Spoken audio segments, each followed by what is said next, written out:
शांति बनाए रखें।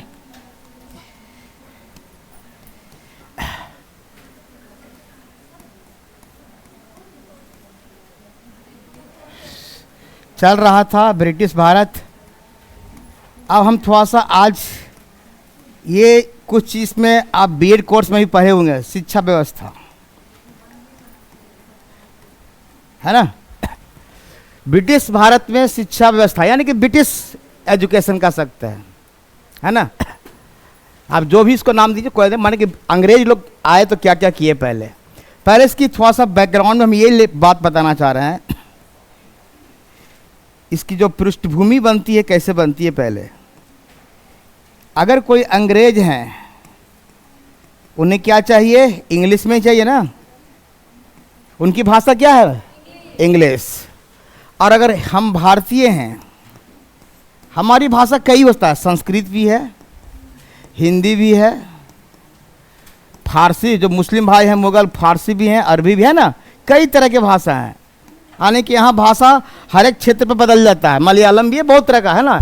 कहने का मेरा पक्ष कि यहाँ का मातृभाषा कई प्रकार के हैं, अलग अलग क्षेत्रों में, अलग अलग प्रांतों में अलग अलग भाषाएं बोली जाती है। अब ये जब 1857 के बाद जब हमारी कंपनी थी वो क्या हो गया, समाप्त हो गया। समाप्त होने से पहले ऐसा नहीं कि 1800 के बाद ही मैंने अंग्रेज लोग ये चाहे कि भारत में कैसे शिक्षा व्यवस्था हो, बल्कि शिक्षा व्यवस्था अब शुरू से चल रहा है। इसलिए हम थोड़ा सा और बैक भी चलेंगे हल्का सा, है ना। यानी कि 1772 से ही मान के चलिए लगभग स्टार्ट हो जाएगा। 1772 में लॉर्ड क्लाइव आए थे ना, उसमें दोबारा रॉबर्ट क्लाइव जिसने देवरी शासन दिया था यहाँ, है ना। दोबारा आने के बाद फिर उसके बाद ख़त्म कौन किया, वारेन हेस्टिंग। यानी वारेन हेस्टिंग से ही मेन माना जाता है ना, वारेन हेस्टिंग।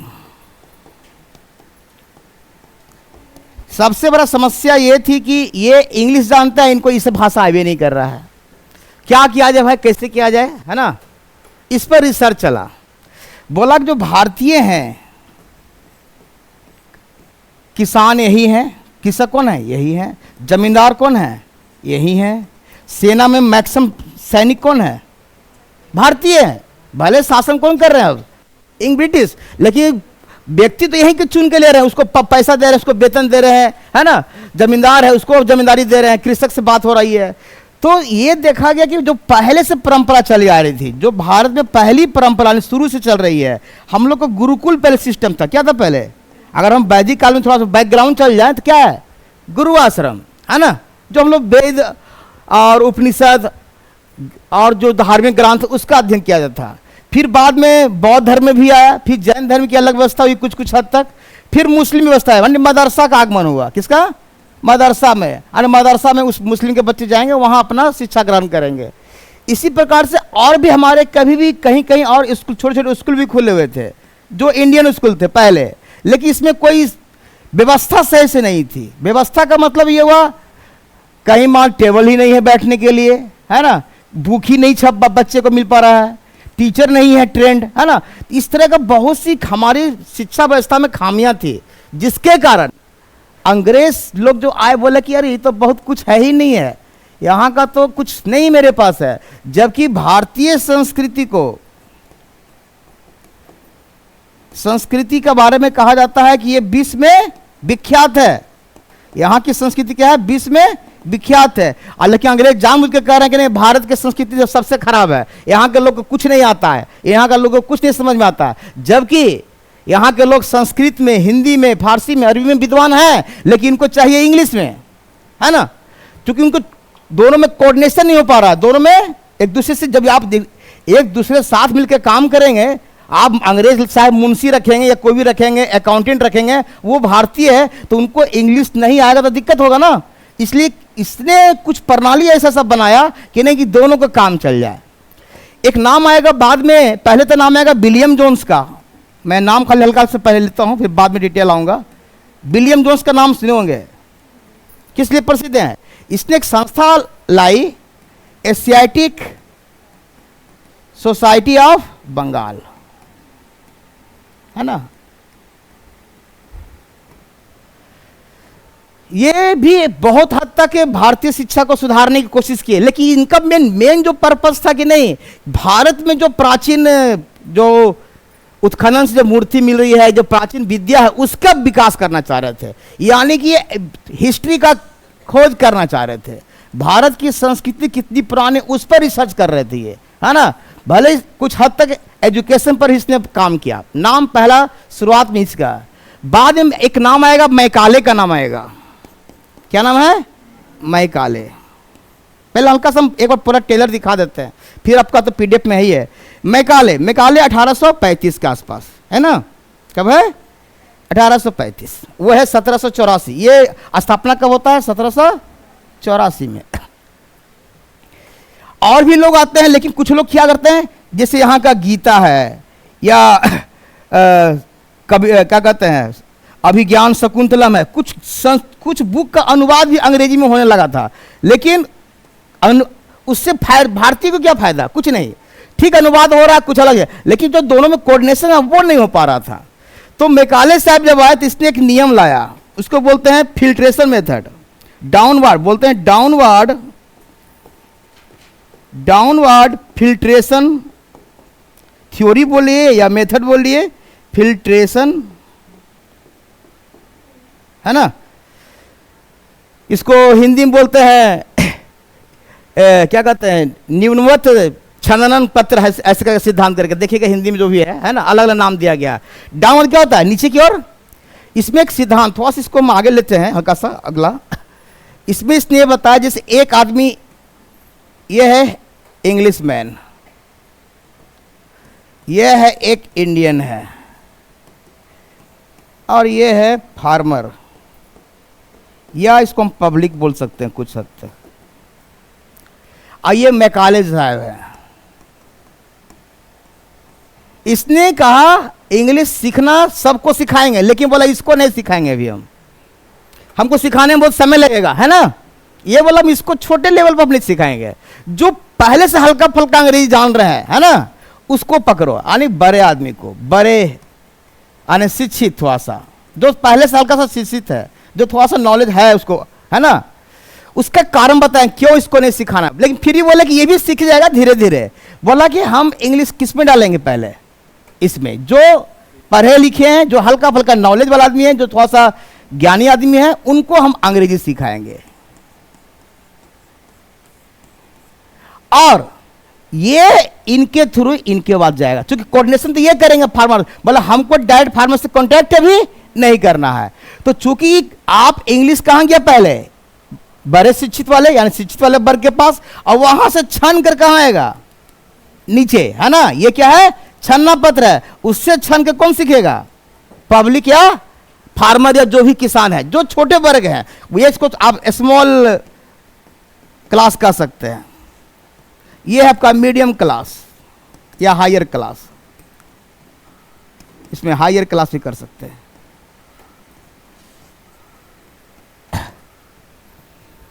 तो मैकाले का ऐसा लाना कि छोटे वर्ग को अभी हम नहीं देखेंगे, बाद में देखेंगे, अभी कुछ हद तक हम उनके थ्रू उनको पास जाएगा नॉलेज, यानी कुछ हद तक इनके पास नॉलेज इनके पास आएगा, उनके बड़े भाई जो पढ़े लिखे हैं उनके थ्रू, यानी छन के जाएगा, फिल्टर होकर जाएगा। नाम है फिल्टर, फिल्ट्रेशन लिख रहा है। और डाउनवर्ड नीचे की ओर, अपवर्ड नहीं जा रहा है। एजुकेशन कैसे जा रहा है? ऊपर से नीचे, इसलिए डाउनवर्ड बोला इसने, मैकाले ने। ये 1835 में। इसका एक और स्टेटमेंट आता है, बाद में दिखाएंगे। इसमें यह बताता है कि पब्लिक को आखिर डायरेक्ट क्यों नहीं दिखा रहा, विद्यालय नहीं खोल रहा है, क्यों, है ना। खाली बड़े बड़े यूनिवर्सिटी खोलेंगे, अच्छा अच्छा इंस्टीट्यूट खोलेंगे, लेकिन छोटे स्तर पर काम नहीं कर रहा है। इसके कहना कि जनता यदि पढ़ लेगी तो क्या होगा बताइए? जागरूक हो जाएगी। समझ रहे हैं? अगर जनता अंग्रेजी सीख लेगी तो उसमें जो पेपर निकलता था, न्यूज पेपर, क्या चीज निकलता था? इंग्लिश में ही निकलता था, हिंदी में लेकिन बहुत जब मैक्सिमम इंग्लिश में। और इंग्लिश जब निकलेगा तो पूरे वर्ल्ड का क्या रहेगा? न्यूज, वर्ल्ड का न्यूज रहेगा, कहाँ दुनिया में क्या हो रहा, फ्रांस क्रांति कहाँ हो रहा, मैंने पूरे दुनिया। उसको ये डर था कि कहीं पूरे विश्व के बारे में ये लोग भी न जान जाए धीरे धीरे कि दुनिया में क्या चल रहा, कहाँ स्वतंत्रता आंदोलन चल रहा, कहीं उसके न्यूज़पेपर से प्रभावित होकर कहीं भी ना मांग कर दे कि हमको भगाओ इसको। तो ये सब सोच के बहुत इसका दिमाग इसका तेज था मैकाले का कि नहीं, अभी हम इस चीज को नहीं देंगे। इसको जमींदार को जो पढ़े लिखे हैं जो अच्छा, वो तो उसके कब्जे में ही है, क्योंकि उनको क्या दे रहा है, पद दे रहा है, प्रतिष्ठा दे रहा है और पैसा दे रहा है ना। तो उनको तो अच्छा लग रहा है कि चलो हमें तो कोई दिक्कत नहीं, हमको अंग्रेजी सीखने में कोई दिक्कत नहीं है, हम पढ़े लिखे भी हैं और पद और प्रतिष्ठा। इसका समर्थक एक हमारे और आदमी है जो भारतीय है, राजा राम मोहन नाम को सुने होंगे, राजा राम मोहन राय, ये भी समर्थन कर दिए। ताज्जुब लग रहा है, उनको लगा कि चलो कुछ देर के लिए तो ये भी तो सीखेंगे, ये भी दुनिया से तो जुड़ेंगे ना, कम से कम ना, जो बड़े लोग हैं वो तो जुड़ेंगे, ठीक है ये बाद में ही जुड़ेंगे लेकिन लेट से जुड़ेंगे। तो ये समर्थन इसका मैकाले का करते हैं। बाद में बहुत लोग इसका विरोध करेगा और जो हमारे अंग्रेज की जो टीम आएगी, जो गवर्नर जनरल बन के आएंगे, वो भी हमेशा इसका विरोध करेंगे कि नहीं ये गलत नीति है ना। तो मैकाले का एजुकेशन पॉलिसी जो दिया वो दुनिया में फेमस हो गया कि फिल्ट्रेशन मेथड के थ्रू और भारत को गुलाम बनाना है, यानी भारत को गुलाम बनाना है, इसलिए ऐसा कर रहा है, गुलाम बनाना है। दूसरा एक होता है पाश्चात्य, थोड़ा सा कुछ कुछ वर्ड को समझ रहे हैं, पाश्चात्य से चाइनीज को बोलते हैं वेस्टर्न एजुकेशन। इसका मतलब क्या हुआ, विदेशी, यानी कि इंग्लिश वाला, जिसको हम इंग्लिश बोल रहे हैं। और एक हो गया इंडियन या देसी कहिए, इसको हम बोलते हैं प्राच्य। क्या बोलते हैं हिंदी में, प्राच्य, यानी प्राचीन, जिसमें आएगा संस्कृत, अरबी, फारसी, ये सब भाषा वाला, जो इंडियन का लैंग्वेज है यहाँ का, है ना। तो पहले बढ़ावा दिया इसको कोई खास ध्यान, यहाँ पर जो फंड आ रहा है, जो हमारा कंपनी, अभी तो कंपनी है क्योंकि मैंने पहले कहा 1857 बैक जा रहे हैं, 1835 से अभी है, अभी 1857 कहाँ है ना। तो इधर जो है 1857 पहले कंपनी थी, तो कंपनी के पास खर्च के लिए पैसा आता था कि एजुकेशन पर खर्च करना हमको है। तो खर्च किस पर कर रहा है, केवल पाश्चात्य पर, यहाँ के शिक्षा व्यवस्था को चौपट कर रहा है ना। इसलिए धीरे धीरे जैसे जैसे आएंगे वैसे वैसे आयोग का बनेंगे, क्या बनेगा, आयोग का गठन होगा, और आयोग अपनी क्या करेगी, सिफारिश देगी, और उसको सरकार को लागू करना है कि नहीं करना, उसमें कुछ कमी है तो फिर से जोड़ेगा, उसको फिर एक्ट बन जाएगा, क्या बन जाएगा, वो कानून बन जाएगा, और फिर जनता पर लागू होगा। और इसी प्रकार से धीरे धीरे एक्ट बनता जाएगा, और लास्ट में नेशनल पॉलिसी एनसीएफ, जो हम लोग नाम सुनेंगे एनसीएफ, अब तो 2020 भी हो गया ना, 2005 था उसमें तक, कहाँ था, 2005 तक कानून बनते रहा। अब कितना है, एनसीएफ 2020 चल रहा है ना। यहाँ तो ये कानूनी ही है, एजुकेशन पॉलिसी है, कितना उम्र होना चाहिए, कहाँ क्या होना चाहिए, 14 वर्ष से कम होना चाहिए कि 13 वर्ष से कम होना चाहिए, सब आपकी बात रहेगी, है ना। तो ये एक मोटा मोटी हम खाली बैकग्राउंड दिखाया कि कैसे आपका आयोग का गठन होगा, बार बार कुछ कमियां रहेगी, उसको कुछ सुधार होगा, और कुछ यूनिवर्सिटी लेवल पर काम होगा, फिर विश्वविद्यालय आयोग एक्ट आएगा, है ना। उसके आधार पर देखेंगे क्या क्या कानून बनता है, और जहां से प्रश्न आता है हमने उसी को क्रीम को रखा है। चलिए, इसको लिखने की जरूरत नहीं है, खाली समझना है, बाकी लिखने के लिए बाद में आपको मिलेगा, है ना। चलिए पहला देखिए, आपको हम स्लाइड ले चलते हैं। हेडिंग, ब्रिटिश भारत में एजुकेशन, यानी education in British India, India होगा, इंडियन कर दें, ठीक है कोई बात नहीं, है ना।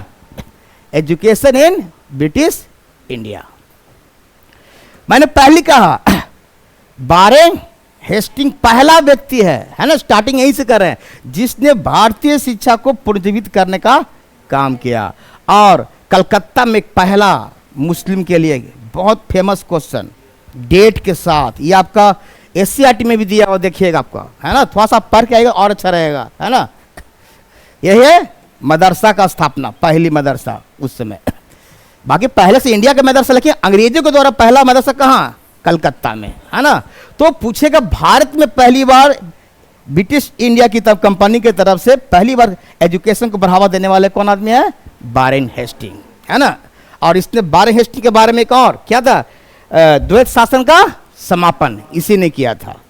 एक है डंकन साहब, खाली याद रखिए, डंकन जो नया याद है, डंकन साहब। इसने पहली बार बनारस में संस्कृत कॉलेज की स्थापना की। ये देखिए संस्कृत कॉलेज कहाँ, बनारस में, है ना, स्थापना की। बाद में भी बनेगा, जो अभी आज जो पढ़ते हैं बनारस हिंदू यूनिवर्सिटी, है ना, वो भी आएगा। बीचू मदन मोहन मालवीय के मतलब उनके आधार पर, उन्हीं का योगदान है कि आज वो इतना फेमस है। चले, लेकिन उससे पहले की बात है, संस्कृत कॉलेज बनारस में डंकन साहब, ये भी एक अंग्रेज हैं, अधिकारी हैं। तो दो चीज यहीं पर है, वारेन हेस्टिंग के काल में एक मदरसा में स्थापित कलकत्ता में, और एक बनारस में संस्कृत डंकन साहब का। वारेन हेस्टिंग तो आया जरूर, और उसमें एक था लॉर्ड कॉर्नवालिस भी, है ना, उससे जस्ट पहले। कह रहा है कि इसने, अभी मैंने बताया, एशियाटिक सोसाइटी ऑफ बंगाल, कब, 1700। डेट भी पूछता है, याद रखिएगा दोनों चीज, डेट भी, है ना। 1784 में सर विलियम जोन्स ने क्या किया, स्थापना की। और इसका मेन है, एक रिसर्च पेपर निकलता था, उसमें कहीं कहीं कुछ खत्म, आज ये यहाँ काम हो रहा है, आज यहाँ काम हो रहा है, मतलब सब जगह का रिसर्च निकाला जाता था, है ना, जिसमें भारत के अतीत, एक मिनट, यही है हिस्ट्री, भारत का अतीत मतलब भारत के इतिहास को लाने का, है ना, लाने का वास्तविक प्रयास किया। वास्तविक प्रयास किया कौन, एशियाटिक सोसाइटी ऑफ बंगाल के द्वारा जो संस्था है, उसकी एक पेपर, अपना पेपर छापती थी, और उसमें न्यूज देती थी कि हाँ आज यहाँ खुदाई में ये मिला, आज यहाँ ये चीज देखा गया, सब पूरा डिटेल, है ना। तो इसका मेन एजुकेशन से डायरेक्ट नहीं है, इनडायरेक्ट है ना। मेनली ये हिस्ट्री का संस्था मान सकते हैं, जैसे आज क्या है, ASI है ना, आर्कियोलॉजिकल सर्वे ऑफ इंडिया, ये समझिए कि पुराना वाला यही है, मान के चलिए, है ना। ये तो बाद की, बहुत बाद में आता है, 1861 में आता है ना। चलिए अगला, तो विलियम जोन्स ने भी एक इंपॉर्टेंट, आपका डायरेक्ट क्वेश्चन पूछेगा, विलियम जोन्स ने संस्था का नाम और डेट दोनों पूछता है, तीनों इंपॉर्टेंट का है। एक हमारे कुछ मैंने बताया था, कुछ साहित्य का यहाँ अनुवाद भी हुआ है, एक दो को हम ज्यादा नहीं दिए, एक दो को दिए जो ज्यादा पूछता है। एक है विलिकन्स पूछता है, भागवत गीता का अंग्रेजी में अनुवाद किया, ये क्वेश्चन आता है डायरेक्ट। एक है विलिकन्स साहब, एक और है हितोपदेश, इसने भी अंग्रेजी में अनुवाद किया। और एक है जोन साहब, शकुंतला अभिज्ञान, ये कालिदास का लिखा हुआ है ना इसका, और गीत गोविंद जयदेव वाला का, इसका भी अंग्रेजी में जोन से। तो थोड़ा सा एक दो को याद करना है कि कौन किसने अंग्रेजी में अनुवाद किया। ये सब पुस्तक क्या चिन्ह होगा, संस्कृत में, संस्कृत से क्या चिन्ह अनुवाद कर रहे हैं, इंग्लिश में। तो ये थोड़ा सा एक दो क्वेश्चन कभी कभी ऑब्जेक्टिव में आ जाए कि भागवत गीता का अनुवाद अंग्रेजी में किसने किया, डायरेक्ट क्वेश्चन आ सकता है ना। हितोपदेश का किसने किया, अभिज्ञान शकुंतला को किसने किया, गीत गोविंद। तो दूगो जोन्स, दूगो विलिकन्स, है ना। तो थोड़ा सा एक दूगो जहां जरूरत पड़ेगा उसके हिसाब से हम चलेंगे। चलिए, जब मैंने बोला अभी कि सबसे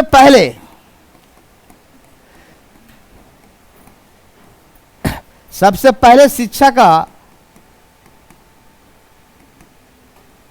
प्रचार प्रसार करने का किसने प्रयास किया, पहले वाला कौन, वारेन हेस्टिंग। स्टार्टिंग यहां से होता है, लेकिन वहां उतना कोई एक्ट कुछ बनता नहीं है, खाली प्रयास ही करते हैं, है ना।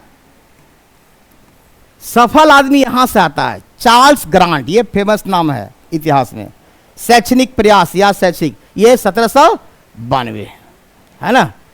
ये कोई गवर्नर नहीं है, पहले आपको इसलिए बता रहे हैं, ये गवर्नर नहीं है ना। ये ऐसा नहीं कि समझिए कि वारेन हेस्टिंग के बाद ये आया है, मैंने पहले लिख दिया। ये एक सिविल सर्वेंट है, एक अधिकारी है, IAS अधिकारी मान के चलिए, है ना। जैसे वो क्या था, वो भी अधिकारी था ना, अंग्रेज। तो उसी तरह अंग्रेजी शिक्षा की अग्रिम रेखन के लिए, निर्माण के लिए एक सिविल सर्वेंट चार्ल्स ग्रांट ने किया था इसका, है ना। इसने कहा कि अंग्रेजी सीखने के लिए स्कूल खोलने का सुझाव कंपनी को दिया। बोला कि ऐसा कीजिए, हर एक जिला में कोशिश कीजिए कि जगह जगह जहां ब्रिटिश भारत का शासन है वहां क्या खोला जाए, अंग्रेजी वाला स्कूल। बाद में क्या होगा, कुछ लोग ईसाई वाला खोलेंगे, बाद में क्या आएगा, ईसाई मिशनरी, समझते हैं। आपके बिहार शरीफ में भी ईसाई मिशनरी का स्कूल है, देवीसराय, देखे है ना, बाईपास में, देवीसराय के आगे जाइएगा तो, है ना। देखिए वहां से नहीं, हम भी बचपन से देख रहे हैं, हमारे एक भाई वहीं पढ़े हुए हैं, है ना। कहने मतलब जो भी हो चल रहा है शुरू से, वो भी है, ये अंग्रेजी का देन है ना। ये अपना एजुकेशन भी दे रहे हैं, धर्म का प्रचार भी कर रहे हैं, है ना। क्योंकि कंपनी को दिया, बोला कि नहीं आप कंपनी का ऑर्डर दे रहे हैं, सुझाव दे रहे हैं कि आप ऐसा तभी कीजिएगा, कंपनी तभी यहाँ शासन कर पाएगी जब तक आप उसको बच्चे को अंग्रेजी सिखाइएगा। उसने शिक्षा प्रसार के लिए अंग्रेजी भाषा को चुना। एक बहुत इंपॉर्टेंट क्वेश्चन, प्रचार के लिए क्या बोला कि अंग्रेजी ही माध्यम है। इसलिए चार्ल्स ग्रांट को कहा जाता है, पहला क्वेश्चन, भारत के आधुनिक शिक्षा का जन्मदाता। एक ऑब्जेक्टिव का फेमस क्वेश्चन है ये, भारत के आधुनिक शिक्षा का जन्मदाता किसे कहा जाएगा? Charles grant. मैक्सिमम लोग मार देते हैं मैकाले, हम कंफ्यूजन नहीं होता है ना। मैकाले ज्यादा फेमस हो गया, बेचारा ग्रांट साहब उतना नहीं फेमस हुए, है ना। तो मैकाले ही आंसर लोग मार देते हैं, जो कि गलत है। आंसर सही क्या है? Charles grant. ये ध्यान रखिएगा। तो चार्ल्स ग्रांट का योगदान केवल यही रहा कि अंग्रेजी सीखने के लिए कहा आप विद्यालय खोलिए जहां बच्चे, भारतीय बच्चे पढ़ेंगे और तभी आपका शासन यहां चल पाएगा, अन्यथा आपको आगे समस्या आने वाली है। अब देखिए, जब कंपनी को तो बोला, मैंने कहा कि ईसाई मशीनरी भी धीरे धीरे आ रहे हैं, है ना। वो अपना धर्म का प्रचार भी करेंगे और यहाँ का अंग्रेजी स्कूल भी खोलेंगे। 1813 में अब देखिए पहुंच गए, है ना। गवर्नर जनरल को कंपनी द्वारा शिक्षा पर 1 लाख रुपये प्रति वर्ष खर्च करने का प्रावधान किया गया। यह 1800 चार्टर एक्ट में, नोट कर लीजिए, यह कानून है, ये एक लॉ बनाया गया। उसमें बताया गया कि चलिए ठीक है, अंग्रेजी खुलेगा, सब कुछ खुलेगा, लेकिन कितना खर्च होना चाहिए? 1 लाख रुपये प्रति वर्ष देना है, कंपनी को देना है। यानी कंपनी खर्च करेगी किस पर? एजुकेशन पर, है ना। 1813 में। और लॉर्ड बेलेजली ने उसी समय कहा कि ठीक, हम एक और काम करते हैं, आईसीएस के अधिकारियों के ट्रेनिंग के लिए एक फोर्ट विलियम कॉलेज, कलकत्ता, कहाँ है? कलकत्ता। फोर्ट विलियम कोर्ट वही है, फोर्ट विलियम कॉलेज। तो ये लॉर्ड बेलेजली साहब एक कॉलेज ही खोल दिए जहां पर लगता है आईसीएस की ट्रेनिंग होगी, है ना। अभी कहाँ होता है? मंसूरी में। अभी मंसूरी में होता है आईएएस का, है ना। चलिए, अब कुछ दिन बाद फिर शायद हैदराबाद में भी होता है, उसका एसपी का शायद हैदराबाद में होता है। तो लॉर्ड बेलेजली ने 1800 AD में कलकत्ता में, आईसीएस मतलब इंडियन सिविल सर्विसेज, सब मालूम है ना। फोर्ट विलियम, तो क्वेश्चन पूछेगा फोर्ट विलियम कॉलेज की स्थापना किसने की? लॉर्ड बेलेजली। ऐसे थोड़ा डायरेक्ट कुछ ऑब्जेक्टिव टाइप का हम बनाते जा रहे हैं, है ना। तो इसमें ज्यादा समझना, जहां समझना वहां हमको समझाते जाएंगे। ये सब कुछ डाटा है, आप जिसके पूरा इसके बारे में पहले ही बता दिया। लॉर्ड मैकाले 7 मार्च 1835, मानो उस दिन ये लागू हुआ, जिसका लागू वाला डेट है।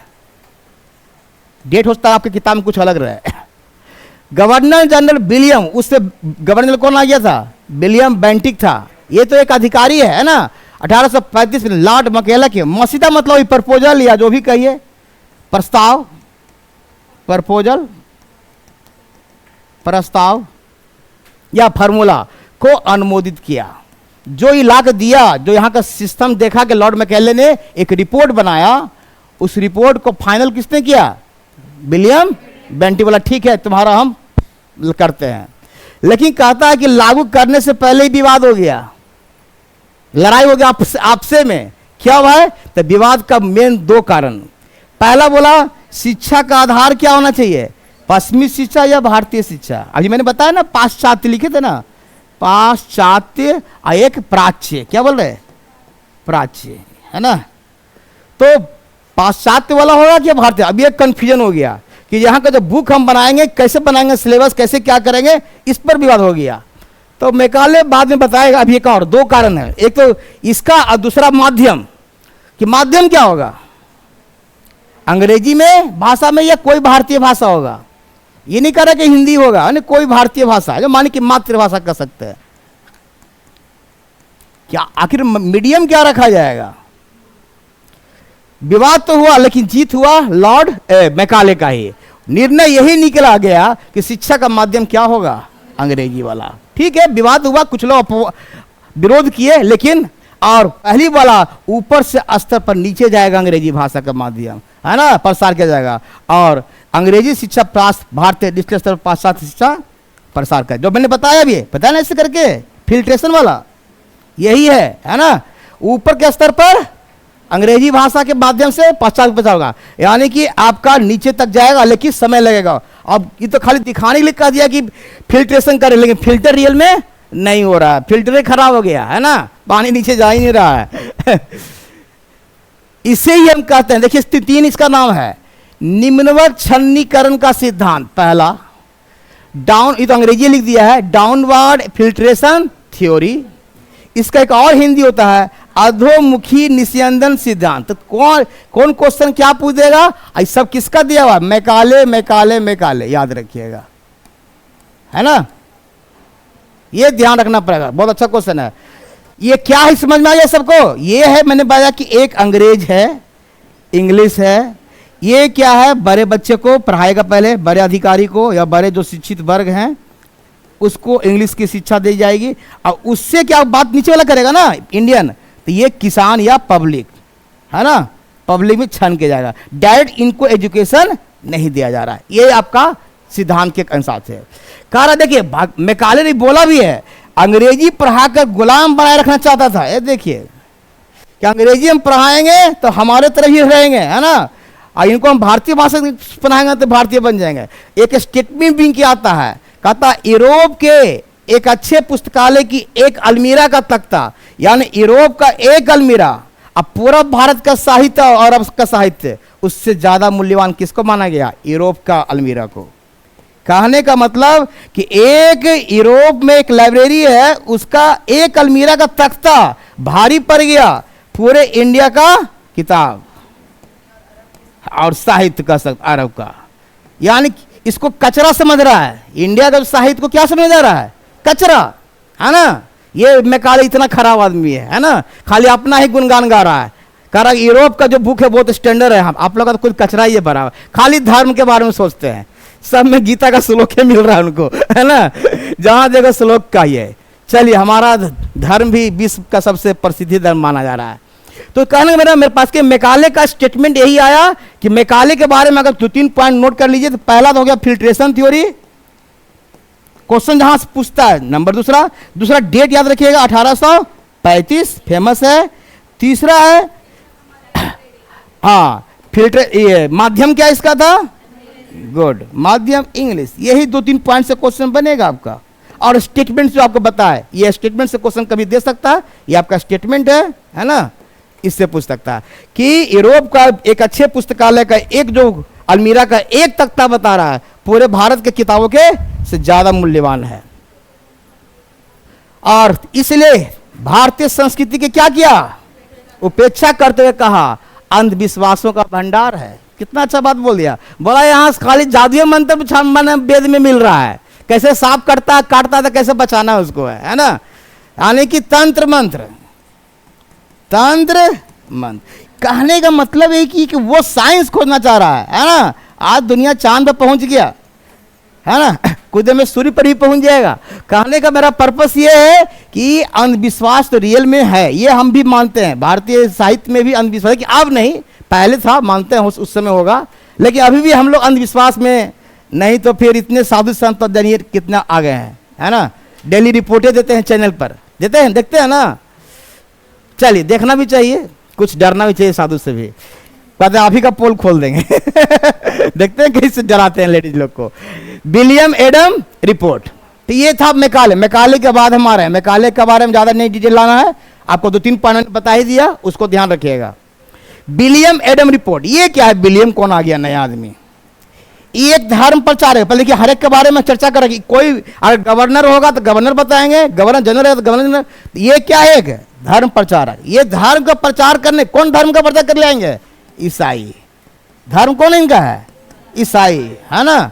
और वह राजा राम मोहन राय के संपर्क में आए और बंगाल बिहार का जेलों का दौरा किया, देखा कि जरा देखें, जरा यहां आया धर्म प्रचार करने के लिए, लेकिन यहां आकर देखा शिक्षा व्यवस्था रियल में चौपट है, शिक्षा व्यवस्था पर इसने कार्य किया, है ना। और रिपोर्ट बनाकर किसको देगा, कंपनी को, है ना। अभी जब तक 1857 चलते रहेगा, अभी कंपनी ही हेड रहेगी, सब कंपनी को रिपोर्ट दे रहा है ना, यानी कि British east India company report ले रही है सबसे। और विलियम एडम ने क्या रिपोर्ट दिया, देखिए वो कंपनी ने पहले उनको ऑर्डर कहा कि देखो भाई, मैकाले साहब तो बहुत कुछ बोल के चला गया है ना, लेकिन यहां का देसी स्कूलों में शिक्षा की प्रगति का रिपोर्ट तैयार करने का भार सौंप दिया। किसको? एडम जी को, है ना। आया था धर्म प्रचारक, जरूर पादरी होंगे, पढ़े लिखे पादरी होंगे, उनको बोला ऐसा कीजिए, आप स्कूल यहाँ खोलवे कीजिएगा तो हमें जो इंडियन स्कूल है, देसी स्कूल मतलब अंग्रेजी नहीं, इंडियन स्कूल की शिक्षा की प्रगति वाला रिपोर्ट बनाइए। क्या यहाँ का इंडियन स्कूल ठीक ठाक है या उसको ठीक करने की आवश्यकता है? तो जब पूरा रिसर्च किया तो उसने कुछ पाया। उसने रिपोर्ट में लिखा कि नहीं, बिहार बंगाल में 1 लाख से अधिक स्कूल हैं, स्कूल पूरे भरे हुए हैं लेकिन व्यवस्था नहीं है। कह रहा है व्यवस्था क्या नहीं है, बोल रहा है बहुत कम संख्या में है विद्यार्थी पढ़ने आते हैं। यहाँ पाठशाला स्थानीय लोगों के द्वारा चलाई जाती है, माने कोई सरकार इस पर ध्यान नहीं दे रही, लोग चलाते हैं, गांव के लोग चलाते हैं, है ना। गांव के लोग टीचर को वेतन देते हैं। कहने का मतलब यहाँ पर बेंच नहीं मिलता, ये भी एक बात लिखे होंगे, है ना। बेंच की समस्या है, देखिए आगे मिलेगा। किताबें छपी हुई नहीं थी, बच्चों की फीस की निश्चित नहीं होती थी, ब्लैक बोर्ड नहीं होते थे, तो पढ़ेगा कौन चीज, है ना। और मौखिक ही शिक्षा होती थी, स्लेट प्लेट भी मिलना मुश्किल होता था, उसमें बोर्ड नहीं तो मौखिक में मैक्सिमम होगा, है ना। तो ये सब बात एडम ने अपने रिपोर्ट में बाद में बताता है कि ऐसे ऐसे करना चाहिए, बाद में रिपोर्ट देगा। एडम ने 3 रिपोर्ट दिया, 35 में दिया, 36 में दिया और 38 में। तो इसलिए कोई इसका डेट फिक्स नहीं है कि एडम कब रिपोर्ट दिया। लास्ट रिपोर्ट का याद रखिए 1838 में एक एक करके 3 रिपोर्ट कंपनी को सौंपी एडम, है ना। उसने भारतीय भाषा को, अब कहा कि देखिए जब देखा ये सब चीज नहीं है तब बोला कि भारतीय भाषा में, यानी कि संस्कृत, हिंदी, अरबी, फारसी, यही हुआ। कह रहा इसका पाठ्य पुस्तक पहले प्रकाशन, जो कमी था उसको दूर करवा रहा है। क्या करना है बोल रहा है? बुक छपवाने के लिए बोल रहा है। प्रकाशन मतलब क्या हुआ? छापना इसका पाठ्य पुस्तक का। अध्यापकों का कह रहा है ट्रेनिंग दीजिए, प्रशिक्षण, वेतन बढ़ाइए, तन मन से पढ़ाएगा। आज के टीचर वही प्रॉब्लम है ना, मन नहीं लगता क्या पढ़ावे। जिनको 80,000 मिलता है तो सुतल रहते हैं, और जो 20,000 में खट रहे हैं वो ज्यादा लगा रहे हैं, यही हो जा रहा है। ये नहीं होना चाहिए, ठीक है, ये बात सही है कि टीचर को अगर वेतन ही नहीं देंगे, उनकी जो न्यूनतम आवश्यकता है वो पूर्ति नहीं होगा तो उनको मन नहीं लगेगा और कभी स्कैप कर जाएंगे। कृषि शिक्षा बोला बल दीजिए, है ना, और मातृभाषा का शिक्षा का माध्यम बनाए। देखिए फिर से गप नहीं, हम मैकाले का फिर तुलना कर रहे हैं। मैकाले माध्यम किसको बनाया? अंग्रेजी को, मैकाले के रिपोर्ट में। लेकिन एडम के रिपोर्ट में क्या बोल रहा है? मातृभाषा। क्वेश्चन यही आएगा, दोनों में क्या डिफरेंस है? एडम जो रिपोर्ट दिया कंपनी को, बोला यहां की व्यवस्था कैसे कीजिए, मातृभाषा बनाइए एजुकेशन का, है ना, और वेतन तो बढ़ाइए जो भी है, और देशी का निरीक्षण भी करवाइए। ये आगे हमारे के पाठक जी अभी निरीक्षण कैसे होता है बता दिया असली बार, पहली बार, है ना। एक IAS ऑफिसर बहुत अच्छा काम किया, मेरे हिसाब से तो बहुत अच्छा। मैंने कुछ लोग को बुरा लग रहा है जरूर कि जो काम से नहीं कराते हैं, लेकिन काम तो अच्छा कर रहे हैं, है ना।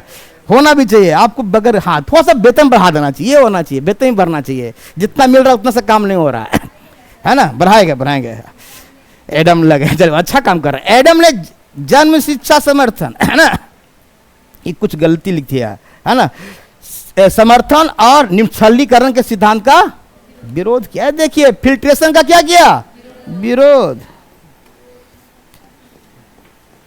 फिल्ट्रेशन मेथड, मैकाले का सिद्धांत का सीधे उल्टा आदमी है एडम जी, है ना। और ये थोड़ा सा इसको काट दीजिए, कुछ गलत लिखा है ना। का यहां पर आप इसको लिख दीजिए देसी होगा, देसी शिक्षा का समर्थन, है ना। एडम ने देसी शिक्षा समर्थन किया और फिल्ट्रेशन जो सिद्धांत था मैकाले का, उसको इसने विरोध। नहीं ये गलत है, हमको तो हम एक आदमी को पढ़ाना है सबको, और उसकी खुद भाषा में पढ़ाना है, तो और अच्छी बात है। तो एडम ने ये रिपोर्ट किसको दिया? कंपनी। अब कंपनी की इच्छा है माने या ना माने, हमको परीक्षा में क्वेश्चन बनने से मतलब है ना। चलिए और दूसरा आ गया फिर, अब लॉर्ड ऑकलैंड की नीति 1839, अभी कंपनी अभी भी है ना। कह रहा कि ये भी गवर्नर जनरल थे, विलियम बेंटिक आए, उसका जाने के उपरांत लॉर्ड जो है ऑकलैंड भारत आते हैं, और जो मैकाले दिया प्लस एडम दिया, दोनों से संतुष्ट नहीं थे, है ना।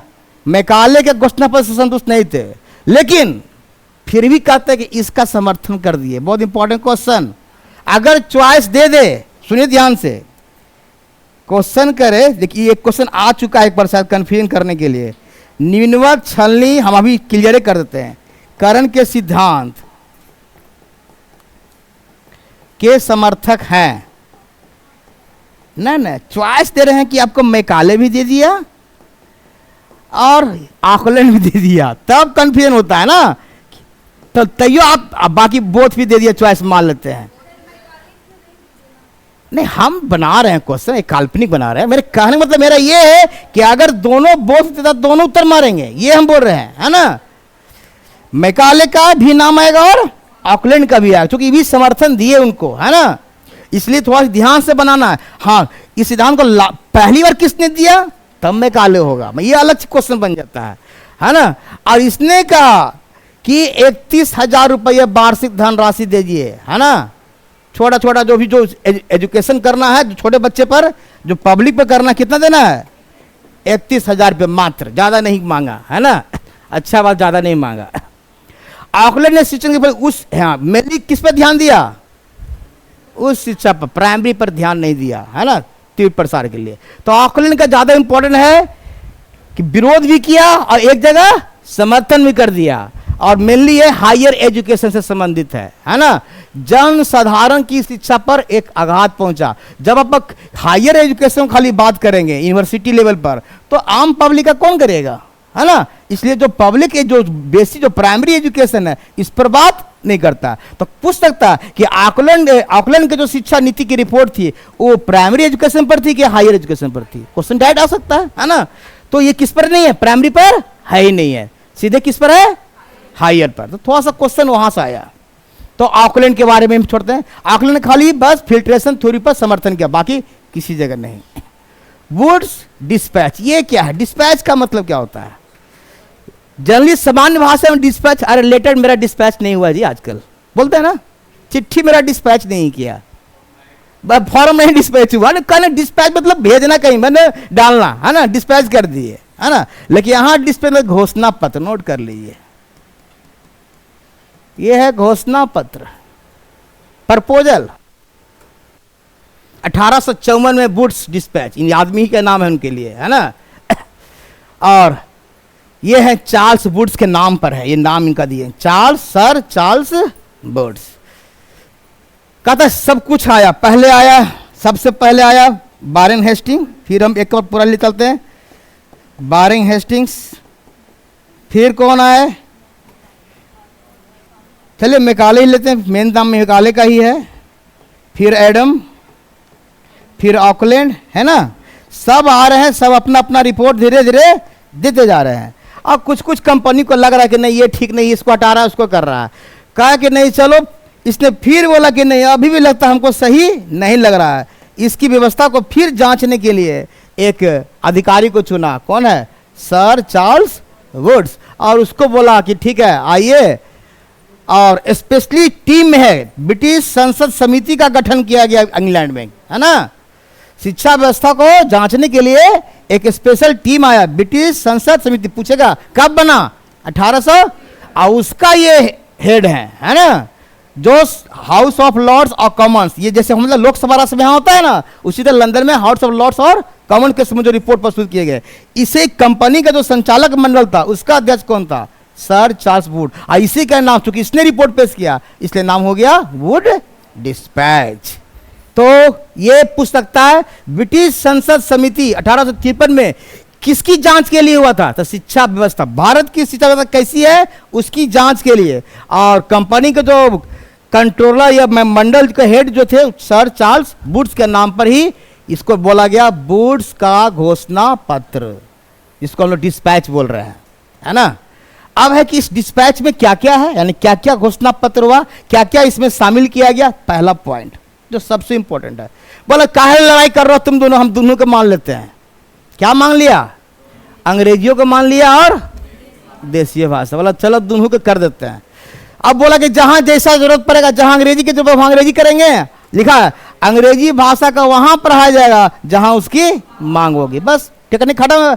अंग्रेजी शिक्षण करेंगे, लेकिन जहां जहां अंग्रेजी करेंगे वहां पर देसी भाषण भी चलाया जाएगा, यानी साथ साथ चलेगा। जहां करना तो करना ही है, लेकिन वहां पर ऐसा नहीं कि खाली अंग्रेजी चलेगा, वहां अंग्रेजी भी चलेगा प्लस देसी भाषा भी चलेगा, यानी कि मातृभाषा। देसी भाषा मतलब इंडियन लैंग्वेज, संयुक्त रूप से चलेगा। ये बहुत अच्छा बात इसने लाया कि चलो तुम लोग बहुत लड़ाई लड़ रहे हो, ऐसा कर दोनों का काम हो जाए, अंग्रेज का भी काम हो जाए और हमारे भारतीय इंडियन का, यानी इंडियन का भी काम हो जाए।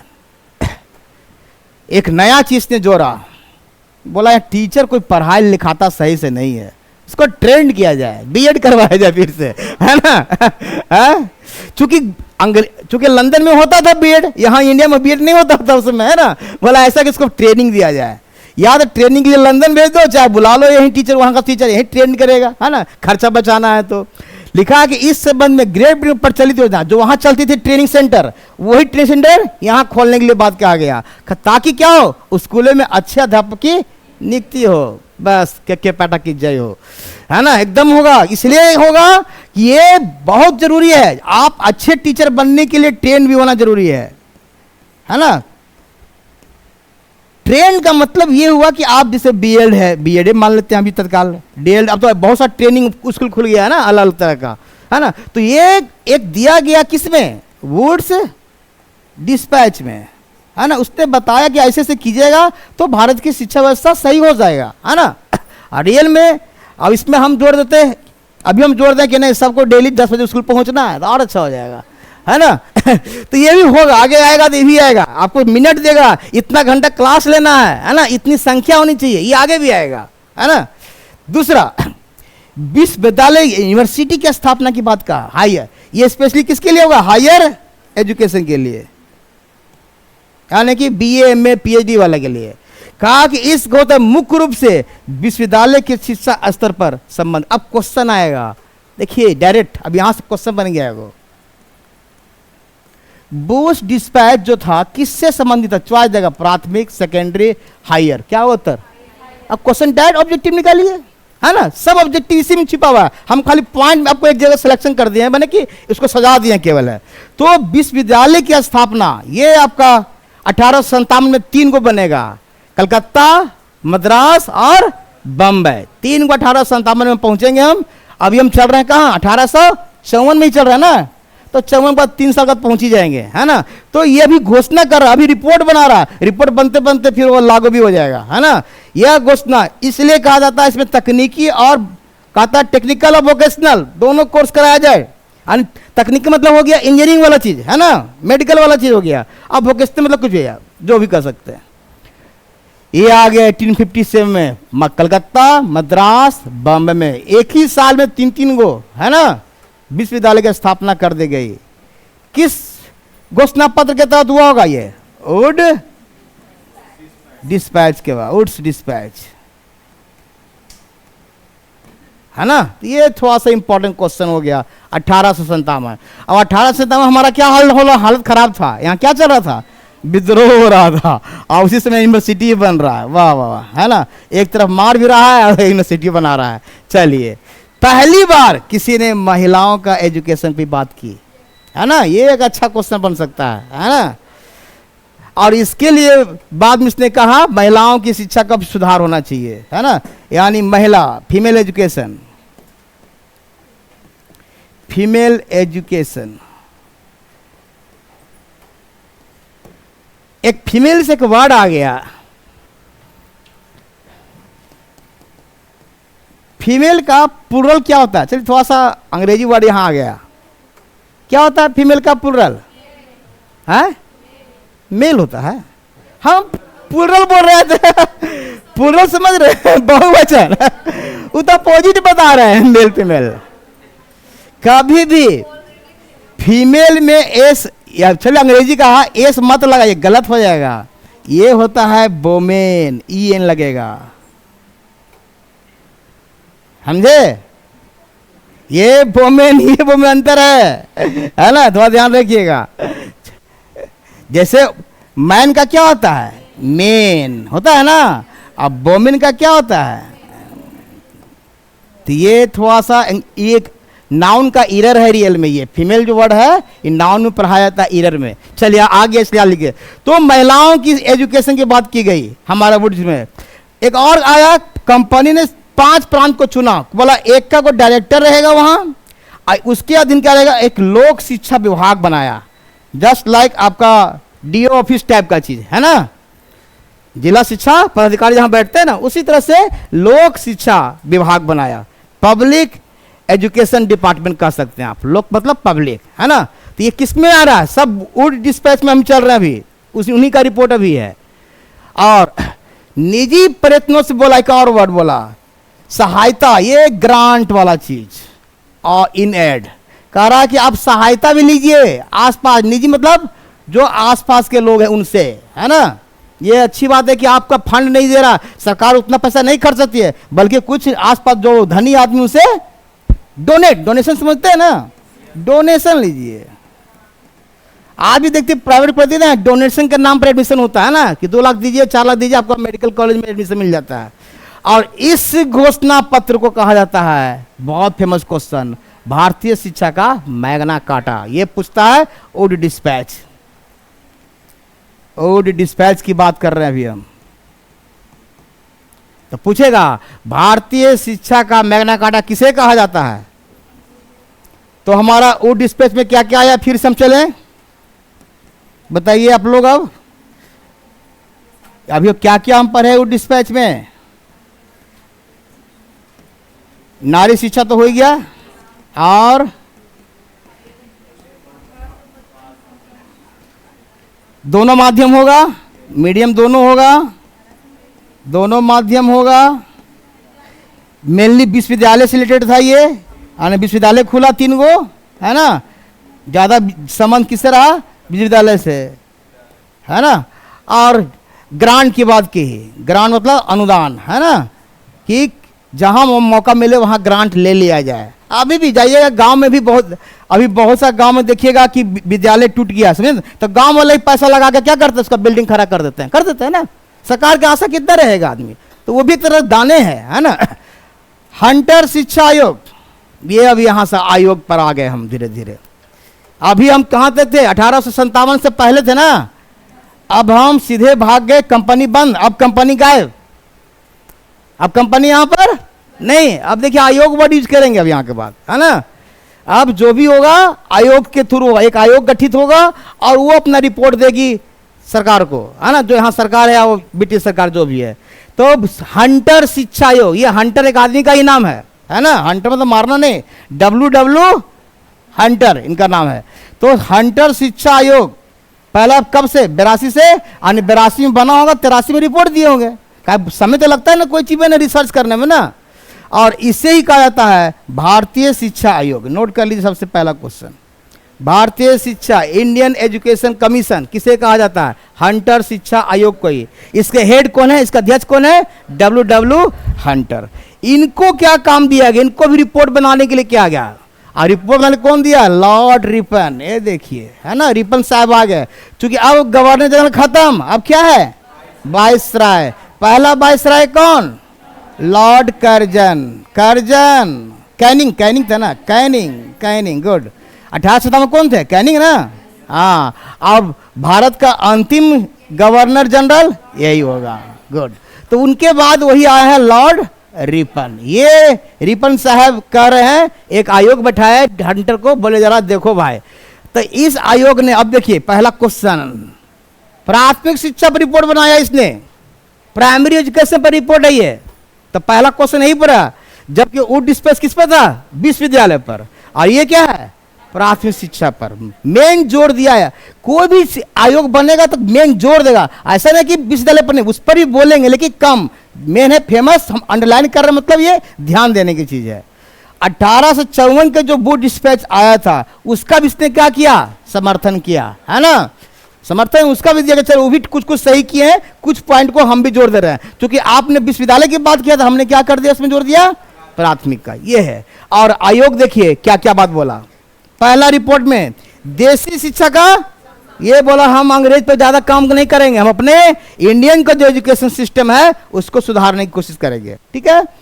और दूसरा तो बता ही रहे थे बार बार, प्राथमिक शिक्षा, इसने कहा प्राथमिक शिक्षा को संपूर्ण जनसंख्या प्रणाली का वह अंग घोषित किया जाए, यानी कि पूरे जनसंख्या का, क्योंकि सब जगह जनसंख्या है तो सब जगह बच्चे हैं। अब बच्चे क्या हैं, तो प्राइमरी एजुकेशन लेंगे उसमें, बच्चे तो एक ही बार इन कॉलेज में नहीं जाएंगे, है ना। तो प्राथमिक शिक्षा पर ज्यादा जोर, खाली दिमाग में प्राथमिक शिक्षा पर ज्यादा जोर दिया इसने। कौन? हंटर आयोग, हंटर कमीशन आयोग जो भी आपका है। और कहा कि इसके लिए स्थानीय कोष रखा गया और प्रांतीय राजस्व पर एक बड़ा अधिकार। यानी कहने का मतलब है कि छोटा छोटा बनाया गया डिपार्टमेंट कि जहां पर फंड रखा जाए, है ना, और उसका एक लोकल जो रहेंगे एसपी जो भी शिक्षा विभाग का अधिकारी रहेंगे वो उस पर अधिकार रखेंगे। तो ये एक अलग से बनाया गया छोटा छोटा। पहले था कि कंपनी सीधे देती थी पैसा सबको ना, अब नहीं, छोटे छोटे फंड बनाया गया कोष, है ना, उसके आधार पर। ऐसा देखिए इसने माध्यमिक पर ही बोला, माध्यमिक क्या हुआ, सेकेंडरी, है ना। करा प्रत्येक जिले में एक ये आएगा क्वेश्चन, मॉडल हाई स्कूल की कल्पना किसने की? Hunter commission. यहां भी बिहार में भी आपका मॉडल मिडिल स्कूल है ना, नाम मॉडल दिया हुआ, बहुत पुराना। देखिए वहां पर सरकारी भी होते हुए भी क्या है, वहां रेसिडेंशियल है, पता है ना, जो भी हो। और कस्तूरबा जो बनता है आजकल लड़की के लिए स्पेशल है ना, रेसिडेंशियल, है ना, कस्तूरबा स्कूल जो बनता है वो भी है। और नवोदय तो है ही, पहले से ही है। तो मॉडल हाई स्कूल सहायता अनुदान प्रणाली के तहत स्थापित किया जाए, यानी कि उसको ग्रांट दिया जाए, अलग से उसको फंड मिला जाए। महिला शिक्षक पर भी बात किया इसने, है ना। सब लोग करेंगे लेकिन कुछ में विशेष रहेगा। 1882 में पंजाब में विश्वविद्यालय स्थापना हुई। 1887 में इलाहाबाद। ये क्वेश्चन आता है, पंजाब में विश्वविद्यालय कब बना? ये पॉइंट नीचे होना चाहिए, इसी में चला गया, कोई बात नहीं है, इसको नीचे कर दीजिएगा। ये महिला शिक्षा ये महिला विश्वविद्यालय मत मानिएगा। और 1887 में क्या हुआ? इलाहाबाद विश्वविद्यालय। यानी कि विश्वविद्यालय भी बन रहा है लेकिन मेनली फोकस है प्राइमरी पर। याद रखिएगा, हंटर कमीशन का मेन फोकस। और धार्मिक एजुकेशन की बात कर रहा है। धार्मिक मतलब क्या हुआ? रिलीजियस एजुकेशन, है ना। कि तो हंटर पर आते हैं, फिर हम फिर से पर आते हैं। हंटर में मेनली प्राइमरी पर ध्यान दिया गया। नंबर 2, इसके लिए स्थानीय स्तर पर कोष बनाया गया। क्या बनाया गया? फंड रखने के लिए, कोष देने के लिए। नंबर 3, इसने धार्मिक एजुकेशन को बढ़ावा दिया, धार्मिक शिक्षा की बात की। और 4, माध्यमिक शिक्षा पर भी, है ना। क्या है? माध्यमिक शिक्षा पर भी। तो कुछ कुछ पॉइंट जो मेन है उसको, है ना, आप इतना ही याद कर ले कि हंटर आयोग कब आया, इतना भी काम हो जाता है। भारतीय विश्वविद्यालय, नामे है विश्वविद्यालय, तो ये तो प्राइमरी से तो होगा नहीं, है ना। जब भी होगा तो कॉमन किससे होगा? इसी से होगा, है ना। 1902 की बात है। 1902 में लॉर्ड कर्जन आ जाते हैं। कौन आते हैं?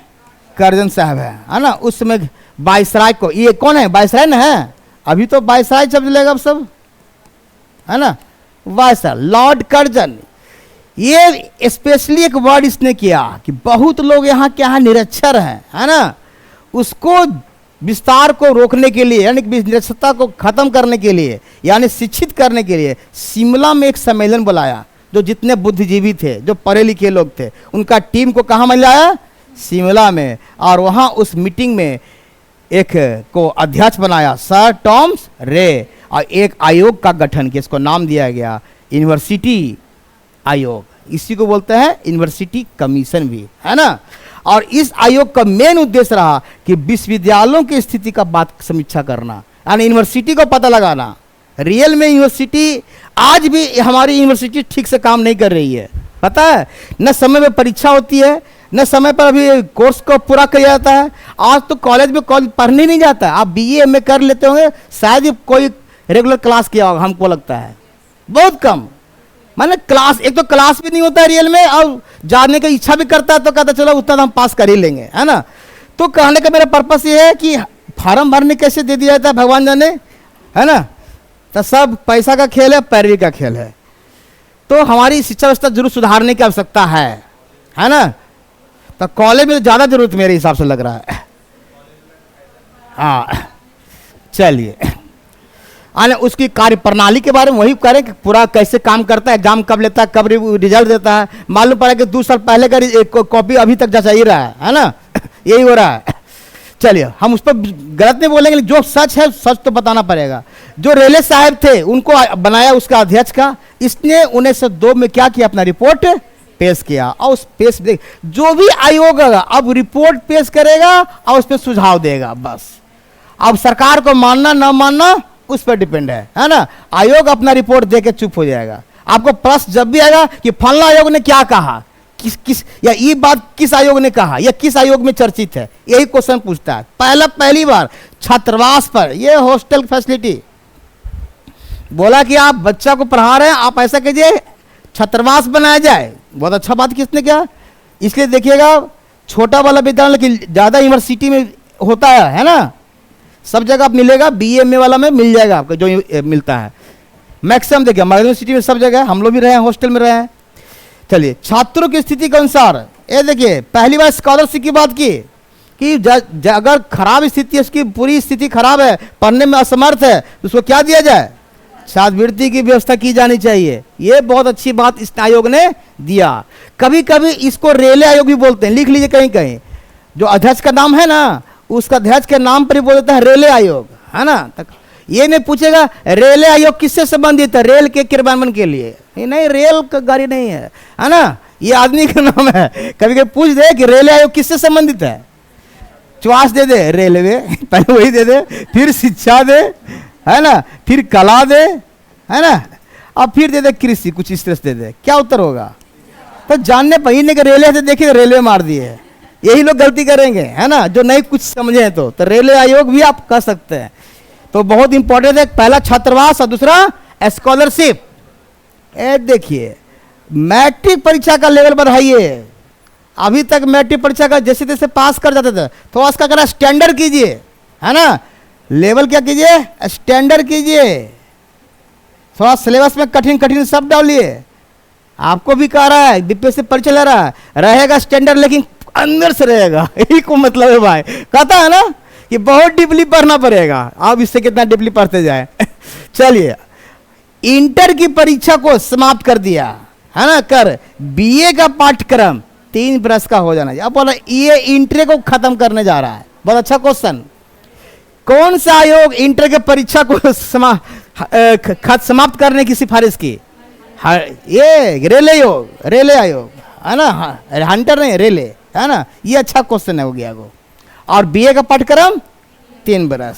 चलिए आप पूछिएगा, अगर आपके दादा जीवित होंगे तो ठीक है, जो उसमें पढ़े होंगे मैंने 1800 से 57 के आसपास, तो उनसे पूछिएगा उनको पता होगा सिलेबस उस समय क्या होगा।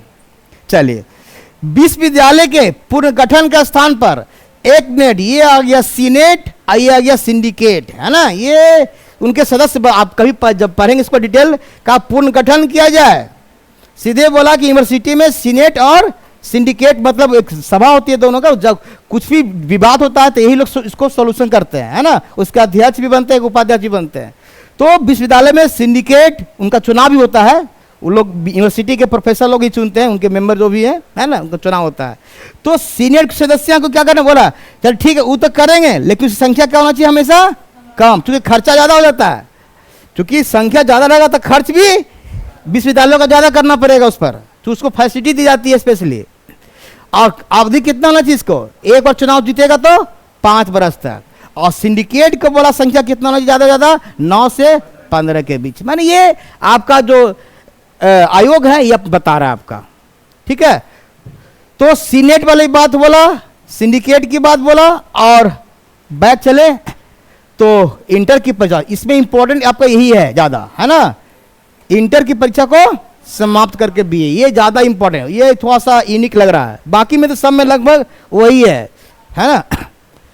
सीनेट 5 वर्ष ये हो सकता है। चलिए अब तीसरा आयोग, अगला भारतीय विश्वविद्यालय आयोग अधिनियम, उसी से आया। ये देखिए अभी आप पढ़े ना यूनिवर्सिटी ग्रांट, यूनिवर्सिटी कमीशन, आप जो पढ़े वही चीज अब एक्ट बन गया। देखिए ध्यान से, वो क्या था, सिफारिश। अब यही नहीं बोल रहे थे, पहले सिफारिश होगा और सरकार उसको माने चाहे न माने, उसमें कुछ चेंज भी कर सकता है और उसको फिर एक कानून के रूप में लागू करेगा। तो वही चीज को इसने क्या, हम अधिनियम वर्ड यूज किया है यहाँ पर, यहाँ आयोग क्यों नहीं किया ये। देखिए बैक कलम देखिए, थोड़ा समझ में आएगा आपको।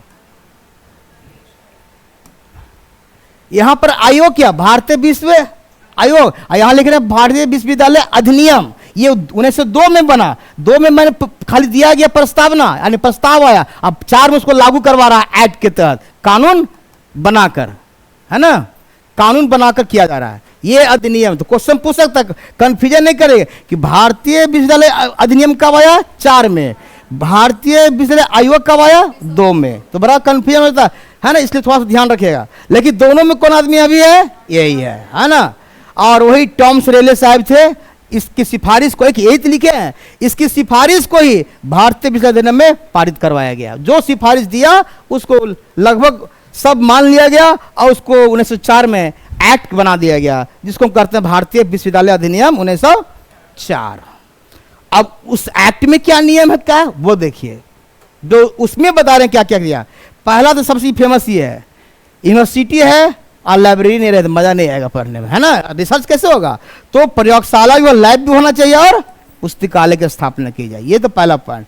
दूसरा, कलकत्ता पर ज्यादा रिसर्च किया गया, है ना, कलकत्ता विश्वविद्यालय में कहा गैर सरकारी सदस्यों की संख्या घटा दी गई, बहुत लोग खा पी रहे हैं खाली से ही, है ना, क्योंकि कर्जन का मुख्य विश्वविद्यालय के प्रबंधन पर सरकारी का नियंत्रण हो। गैर सरकारी का मतलब यह कि हर एक यूनिवर्सिटी में क्या होता है, साइड से कुछ लोग उसके मेंबर होते हैं, है ना, जैसे समाज के बुद्धिजीवी लोग होते हैं ना, वो लोग, कारण उसकी संख्या हटाया जाए। जो परमानेंट है सरकारी, मतलब अंग्रेजी की बात कर रहा है, सरकारी मतलब सीधे कंपनी की बात कर रहे हैं, है ना, तो कंपनी का जो ज्यादा नियंत्रण रहना चाहिए उस पर। दूसरा बोला प्रयोगशाला और लैब, ये तो होना चाहिए, क्योंकि बिना पुस्तकालय के आप बुक रिसर्च कैसे करेंगे कोई चीज, बिना पुस्तकालय का, और लैब भी चाहिए, क्योंकि साइंस का स्टूडेंट है तो आपको लैब भी होना जरूरी है यूनिवर्सिटी लेवल पर।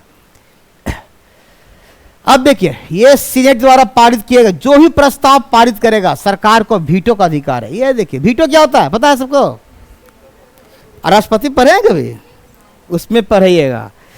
वीटो मतलब होता है कि उसको स्पेशल पावर दिया जाता है कि अगर इधर भी फंस गया और एक इधर बच गया, दोनों तरफ वोट क्या हो गया, बराबर हो गया, तब राष्ट्रपति बोलेगा हम जिधर चाहेंगे उधर जीत जाएगा, नहीं, वो है वीटो, है ना, एक तरह से वही चीज है। चलिए, यानी दोनों तरफ बराबर हो जाएगा मत, और उसका निर्णायक किसके पास चल जाता है, राष्ट्रपति। यहां पर सरकार आ गया तो वही कह रहा है कि कोई भी पारित होगा तो उसका सरकार के पास वीटो, आपस में लड़ने की जरूरत नहीं पड़ेगा।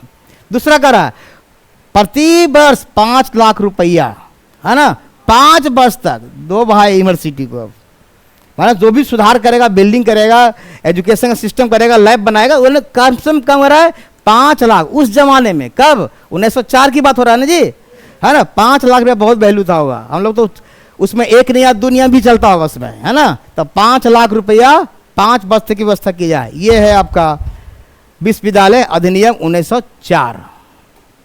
चलिए, अब हम सीधे आ गए सैडलर। हम सब आयोग को हल्का हल्का ले लिए हैं ताकि आपका क्वेश्चन ना छूटे, हम ज्यादा डीपली भी नहीं गए हैं, लेकिन जो मेन चीज है उसको हमने क्रीम की तरह छाट दिया है। सैडलर है, इसका डॉक्टर एम सैडलर थे इसके अध्यक्ष। ये कब है, 1917 से 1900, ये सब कुछ कुछ होता है, बीट क्वेश्चन पढ़े भी होंगे हल्का पलका, याद होगा तो, इस पर पूरा क्वेश्चन आता था। पहली बार देखिए, ये है 2 मुखर्जी जी, आशुतोष मुखर्जी और जियाउद्दीन अहमद, भारतीय को भी शामिल किया गया उस टीम में, उस आयोग में 2 भारतीयों को रखा गया। तुम भी देखो भाई कैसे कैसे गया, और ये भी नामे है सैडलर, इसलिए कि कुछ क्वेश्चन ऐसा आएगा कहीं हो सकता, सैडलर आयोग किससे संबंधित है, बीच वाला आंसर मार दीजिए। कभी कोई क्वेश्चन पूछ दे कि सैडलर आयोग हो, तो चूंकि इसी के नाम पर रहता है ना आयोग का नाम ना, सैडलर आयोग किससे संबंधित है, तो विश्वविद्यालय से, ये थोड़ा ध्यान रखना पड़ेगा। इस आयोग ने जो अधिनियम लाया था सीधे उसका कड़ी आलोचना कर दिया, विरोध कर दिया पहली बार। वो ला रहा है, वो विरोध कर रहा है, वो ला रहा है, वो विरोध कर रहा है, यही हो रहा है देश में भी, है ना, कि माने सब अपना वाला को अपने डफली बजा रहा है, क्या हमारा वाला अच्छा, वो कह रहा है मेरा वाला अच्छा है। इसने जो 1904 में लागू किया, बोला नहीं एकदम गलत है, तो बोला ठीक है, तो तुम बताओ क्या दोगे। तब इस आयोग का विचार था कि विश्वविद्यालय को शिक्षा सुधारने के लिए क्या करना चाहिए, माध्यमिक शिक्षा में सुधार। ये देखिए नया पॉइंट जोड़ दिया इसने, बोला कि आप पहले बीए में मत ठीक कीजिए, पहले आप इंटर ठीक कीजिए या मैट्रिक ठीक कीजिए, बात समझे बात, यानी बेस को करा ठीक करने के लिए, ये भी कहना सही है इसको है। आप कितना ठीक कर देंगे यूनिवर्सिटी को और नीचे से बेस ठीक ही नहीं रहेगा तो और गर्व हो जाएगा, और है ना, और वहां कहा था इंटर हटा दो, यहाँ कहा इंटर जोड़ दो। ये देखिए आगे आएगा, है ना। देखिए पहला स्कूल को करा एजुकेशन 12 वर्ष का होना चाहिए, यानी कि हाई स्कूल 12 वर्ष चलना चाहिए। इसीलिए शायद आप लोग का फार्म मैट्रिक का भराता है 14 वर्ष में ना, पता है ना, मिनिमम कितना होना चाहिए? 14 शायद। चलिए, छात्रों का प्रवेश हाई स्कूल के पश्चात नहीं करा, देखिए छात्रों का प्रवेश करा हाई स्कूल के पश्चात नहीं, इंटरमीडिएट परीक्षा के पश्चात कहाँ होना चाहिए। यानी चूंकि मैंने अभी कहा था कि इंटरमीडिएट हटा दिया था बीच में ना, तो सीधे हाई स्कूल से कहाँ चल जाता था पहले? डायरेक्ट विश्वविद्यालय। बोला नहीं, पहले हाई स्कूल जाएगा फिर इंटरमीडिएट तब आएगा यहाँ पर। ये बहुत अच्छा क्वेश्चन बन सकता है ना। ये आज भी यही हो रहा है, आज भी तो पालन हम लोग इसी से कर रहे हैं ना कि हाई स्कूल, इंटरमीडिएट और तब यूनिवर्सिटी। इसीलिए कह रहा है कि आपको यूनिवर्सिटी को सुधारना है तो पहले किसको सुधारिए? माध्यमिक शिक्षा को। ये बहुत अच्छा क्वेश्चन आपको बनेगा, है ना। और इंटरमीडिएट के बाद स्नातक, उसके लिए 3 वर्ष हम लोग अभी भी है ना, BA पार्ट 1, पार्ट 2, पार्ट 3। अब थोड़ा चेंज हुआ ना इस बार ना, 4 साल का हो गया, अब हो गया। चलिए, अब तो अलग पैटर्न आ गया। फिर भी जो चल रहा था 3 वर्ष का, पार्ट 1, पार्ट 2 और पार्ट 3, ये है, इसी का देन है। और आयोग ने ढाका में और कलकत्ता में अध्यापकों के लिए क्या बनाया गया? ट्रेनिंग स्कूल, है ना। अलग से डिपार्टमेंट खोला, अब बोला उसको ट्रेनिंग दिया जाए। ये ढाका और कलकत्ता में ट्रेनिंग स्कूल पहली बार आयोग के द्वारा। तो अभी तक हमने कौन कौन आयोग पढ़ा? फिर से ये सैडलर आयोग था। थोड़ा सा हम बैक चलते हैं, चलिए यहां से। हाँ, बूट्स का घोषणा पत्र, फिर है आपका हंटर आयोग, गुड। श्रेणी थोड़ा सा कभी सजाने के लिए आता है कि क्या, विश्व अदालत आयोग, है ना। इसको रेलवे, इसको बोलते, लिख लिए रेलवे आयोग भी बोलते हैं, रेलवे आयोग भी कह सकते हैं, क्योंकि जो अध्यक्ष करते उन्हीं के नाम पर। जैसे अपन राधा कृष्ण आयोग पढ़ेंगे ना, नाम सुने ना, राधा कृष्ण आयोग, कोठारी आयोग नाम सुने होंगे, है ना। हल्का सा आएगा, हल्का बता दिए सब में हम, अभी नेक्स्ट आएगा अभी रेलवे आयोग। विश्वविद्यालय अधिनियम तो आ गया बाद में, 4 उसी का है। फिर सैडलर आएगा, गुड, सैडलर याद कीजिए, सैडलर आयोग यूनिवर्सिटी से है ना। और इंटर का कर दिया इसने। अब क्या क्या सुझाव दिया, सुझाव देने के बाद क्या क्या हुआ, ये देखिए यूनिवर्सिटी बनाने लगा ढेर सारा।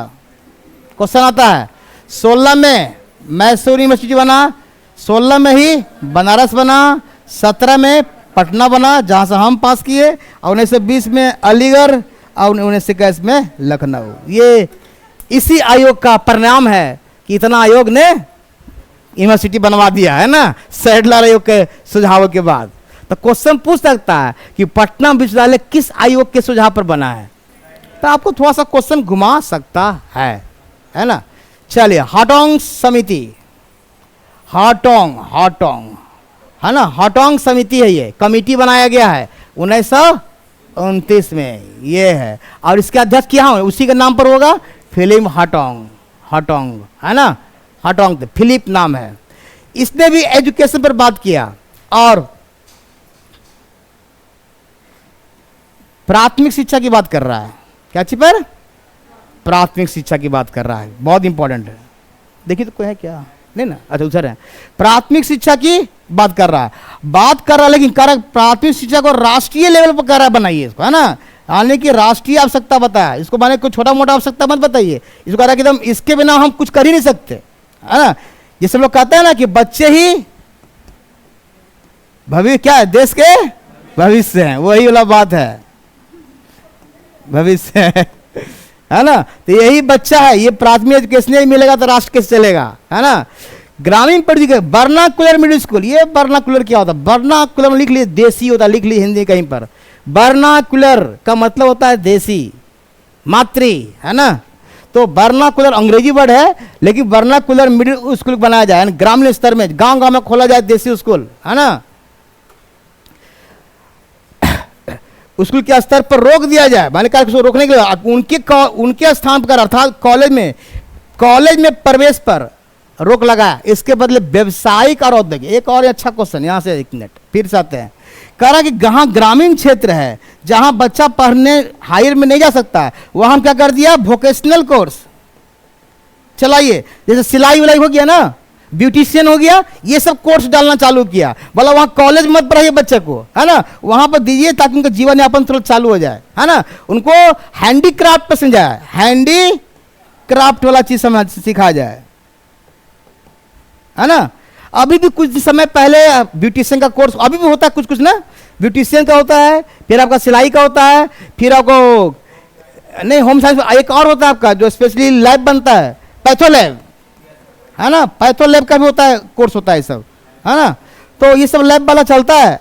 तो ये सब ग्रामीण क्षेत्र में बोला है कि किया जाए। अच्छी बात है कि भाई देखा कि अगर हम उनको जीविका से जोड़ देते हैं तो और उनके लिए आसान हो जाएगा, है ना।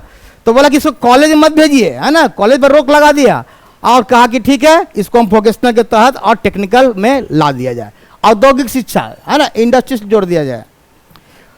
उस शिक्षा प्राप्त करने के लिए अब देखिए आप ही के लिए स्पेशल है, योग छात्रों को ही दिया जाए, सबको भेड़िया धसान मत कर दिया जाए, है ना।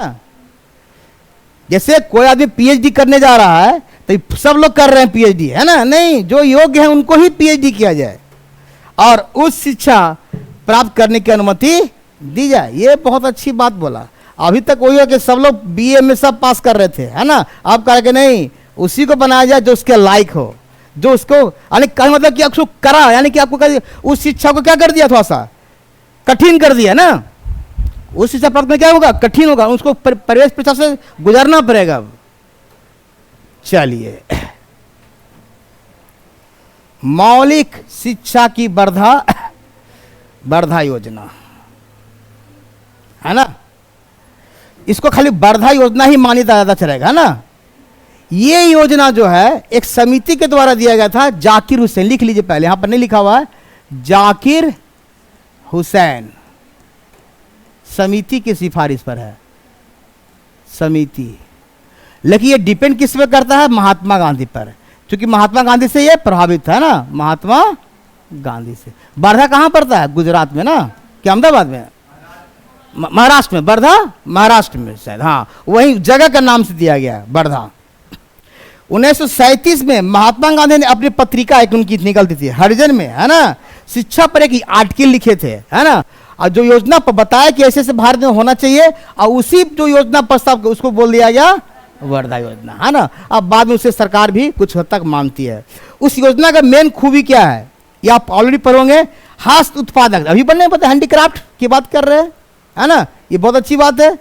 बल्कि कहा कि विद्यार्थियों को जो भी भाषा में दिया जाएगा एजुकेशन, किस में देगा, मध्य, कितने बरस, कम से कम 7 बरस। ये इंपॉर्टेंट हो गया वर्धा का स्पेशल।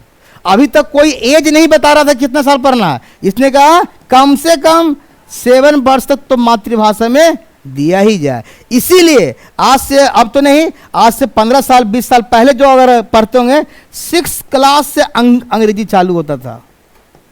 देखिएगा बुक किसी का, this is a boy, this is a cat, 6th class में हम खुद पढ़े हैं, है ना, आज से 15 साल पहले की बात बता रहे हैं।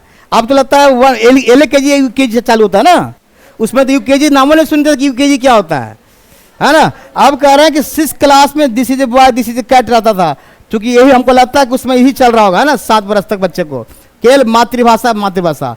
और महात्मा गांधी ने एक, आप लोग को पढ़े होंगे शायद, 3H याद है किसी को,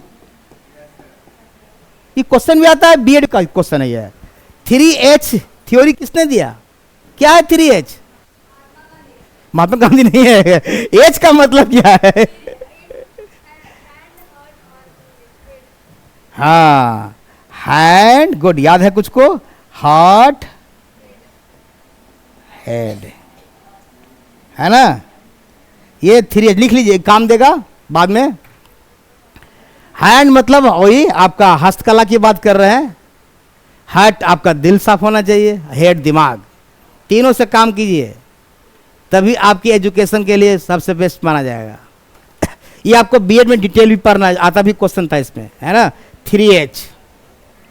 तो वर्धा योजना में कुछ खास नहीं, 7 वर्ष वाला याद रखिए कि महात्मा गांधी ने दिया, हरिजन पत्रिका में लगाए थे पहली बार इसने अपना प्रस्ताव, और जाकिर हुसैन समिति के सिफारिश पर यह वर्धा योजना लागू हुआ।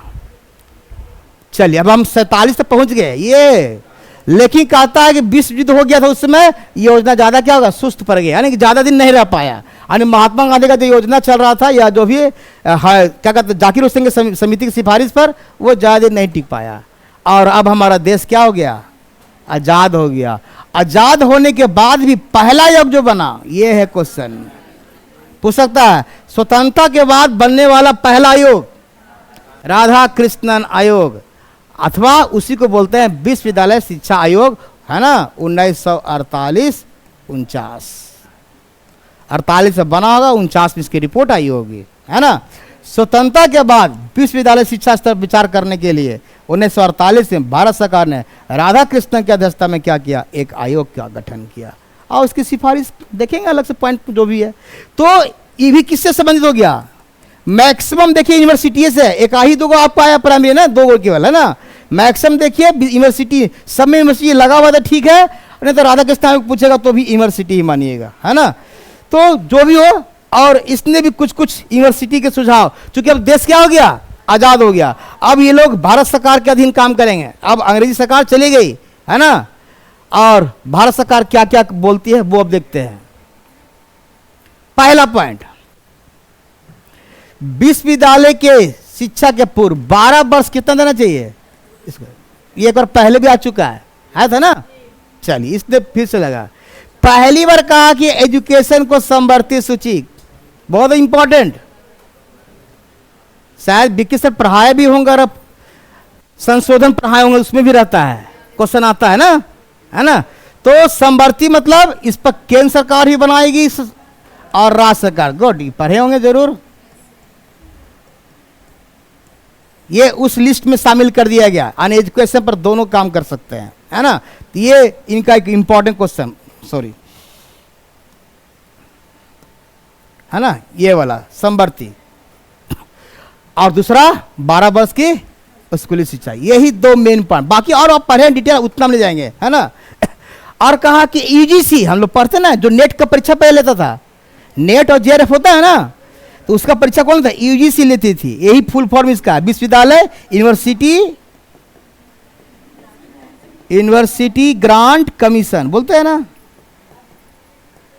कमीशन,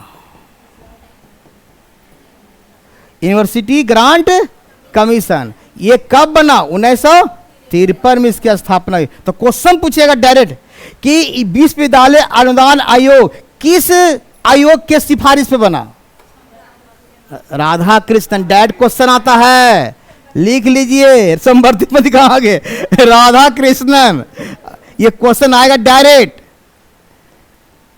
आयोग की सिफारिश पर, इसके कहने पे ही बनाइए। तो पहला क्वेश्चन तो यही रहेगी आपका, है ना, राधा कृष्णन आयोग की सिफारिश पर यूजीसी का स्थापना हुआ, है ना, और जो कि विश्वविद्यालय की देखरेख का परीक्षा प्रणाली जो भी लेती है सब कुछ करता है। ये 1953 में, 1953 में। चलिए अब आगे बढ़ते हैं। एक और है मुदालियर आयोग, लक्ष्मण स्वामी मुदालियर पूरा नाम इनका है ना। उसको कहते हैं, ये अब विश्वविद्यालय से थोड़ा हट गया, क्या गया, माध्यमिक, नामे है माध्यमिक, तो माध्यमिक पर जोर देगा, कॉमन सेंस। ये आया 1952 और 53 में, ठीक है।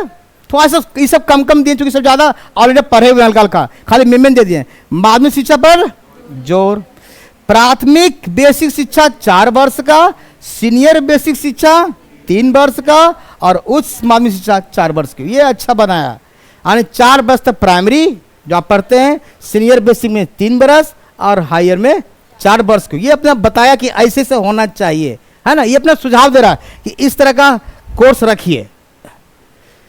पहली बार को एजुकेशन, लड़का लड़की साथ पढ़े, है ना, पढ़ रहा हूं, पहले भी लिखा, पहली बार ध्यान दिया। पहली बार हैंडीकैप, विकलांगों के लिए एजुकेशन अलग से बनाया गया, विकलांग का अलग से स्कूल भी होता है ना, स्पेशली। इसने तकनीकी शिक्षा पर, ये टेक्निकल इंजीनियरिंग पर ध्यान दिया, इंजीनियरिंग मेडिकल, तकनीकी मतलब जो भी है इंजीनियरिंग मेडिकल से मान के चलिए।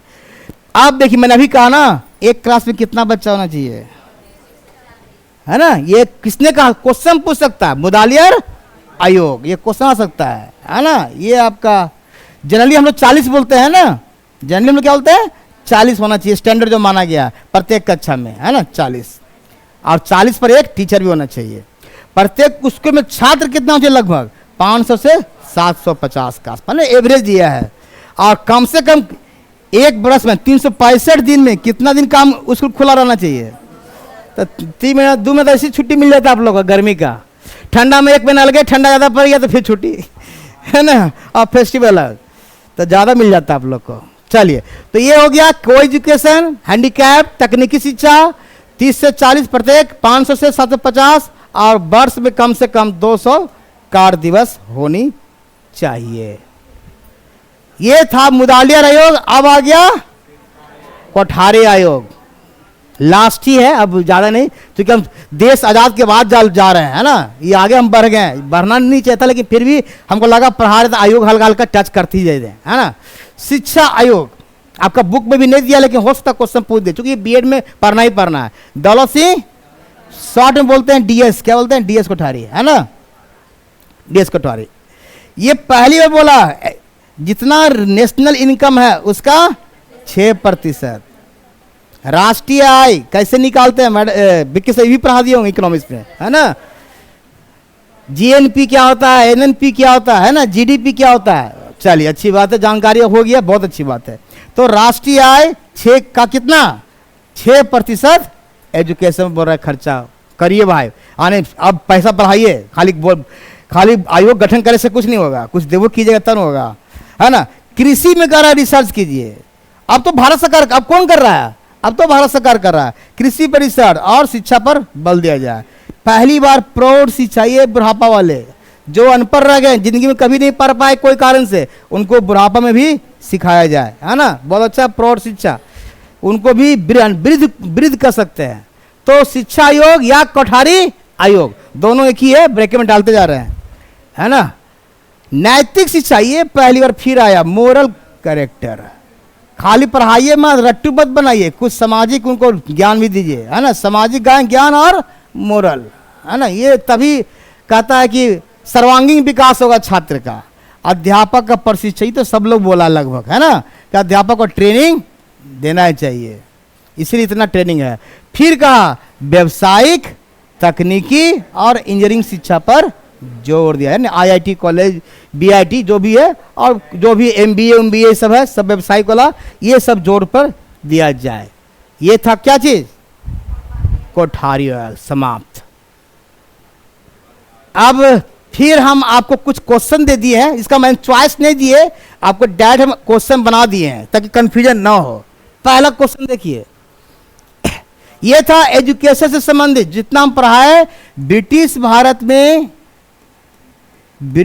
भारत में शिक्षा व्यवस्था, ये आपको पढ़ना भी है, जब आप देखिए सिलेबस थोड़ा सा था ना किताब में, 8 क्लास में दिया हुआ भी देखिएगा, है ना। ब्रिटिश भारत में शिक्षा व्यवस्था, वो मैंने आपको टॉपिक खत्म किया अभी।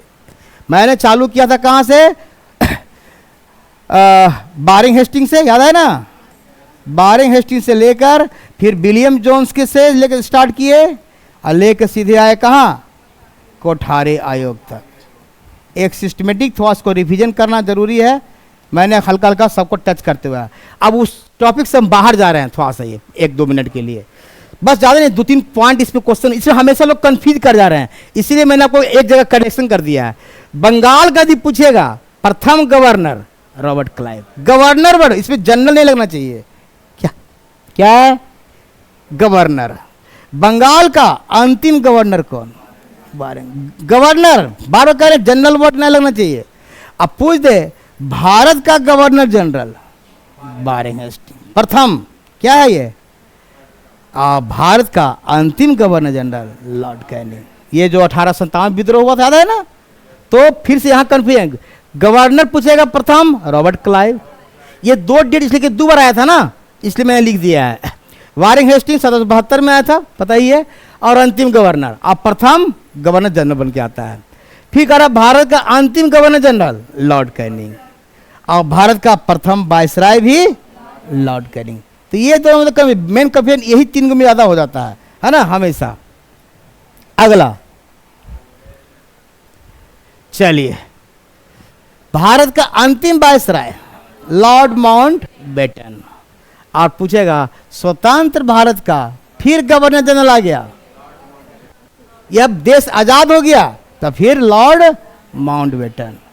ठीक है, अब फिर कह रहे हैं स्वतंत्र भारत का अंतिम गवर्नर जनरल, ये प्रथम हुआ, ये अंतिम, सी राजगोपालाचार्य। और यही गवर्नर जो पद है ये बदल जाएगा राष्ट्रपति में। कब? 26 जनवरी 1950 को, है ना। तो गवर्नर जनरल का पद समाप्त करके डॉक्टर राजेंद्र प्रसाद, जो बिहार के रहने वाले थे, भारत का प्रथम राष्ट्रपति नियुक्त किया। यानी ये पद किसमें चला गया? इसमें, है ना। तो ये थोड़ा सा आपको अलग से हम एक्स्ट्रा दे दिए हैं। क्वेश्चन अभी थोड़ा सा आ रहा है, लगता है रास्ते में होगा, दे दिए क्वेश्चन भी आ रहा होगा, टाइप कर रहे होंगे। हमने कुछ 25-30 क्वेश्चन बनवाए हैं आपके लिए, है ना।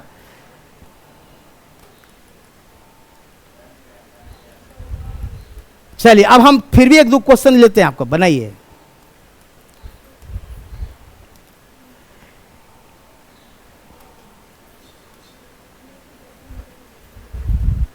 किस आयोग ने, लिखिए, किस आयोग ने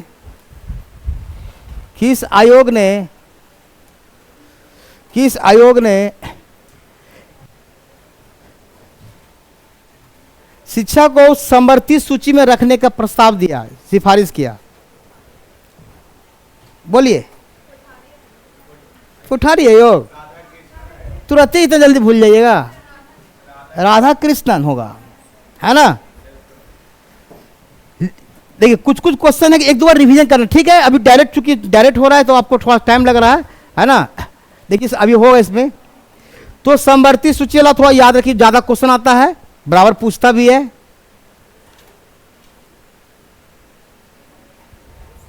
इसी में था ना राधा कृष्णा, देखिए, हाँ इसी में होगा, है ना। समवर्ती सूची राधा कृष्णा, ठीक है, ये भी इंपॉर्टेंट है। हाँ, यूजीसी का स्थापना,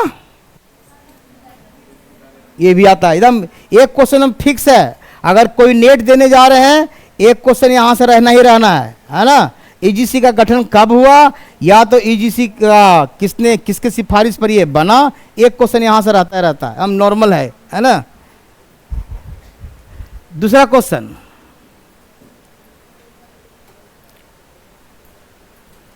एक कक्षा में 30 से 40 छात्र होना चाहिए, ये किसकी सिफारिश है? हाँ, फिर इतना जल्दी सब भूल जा रहे हैं भाई आप लोग, बोलिए।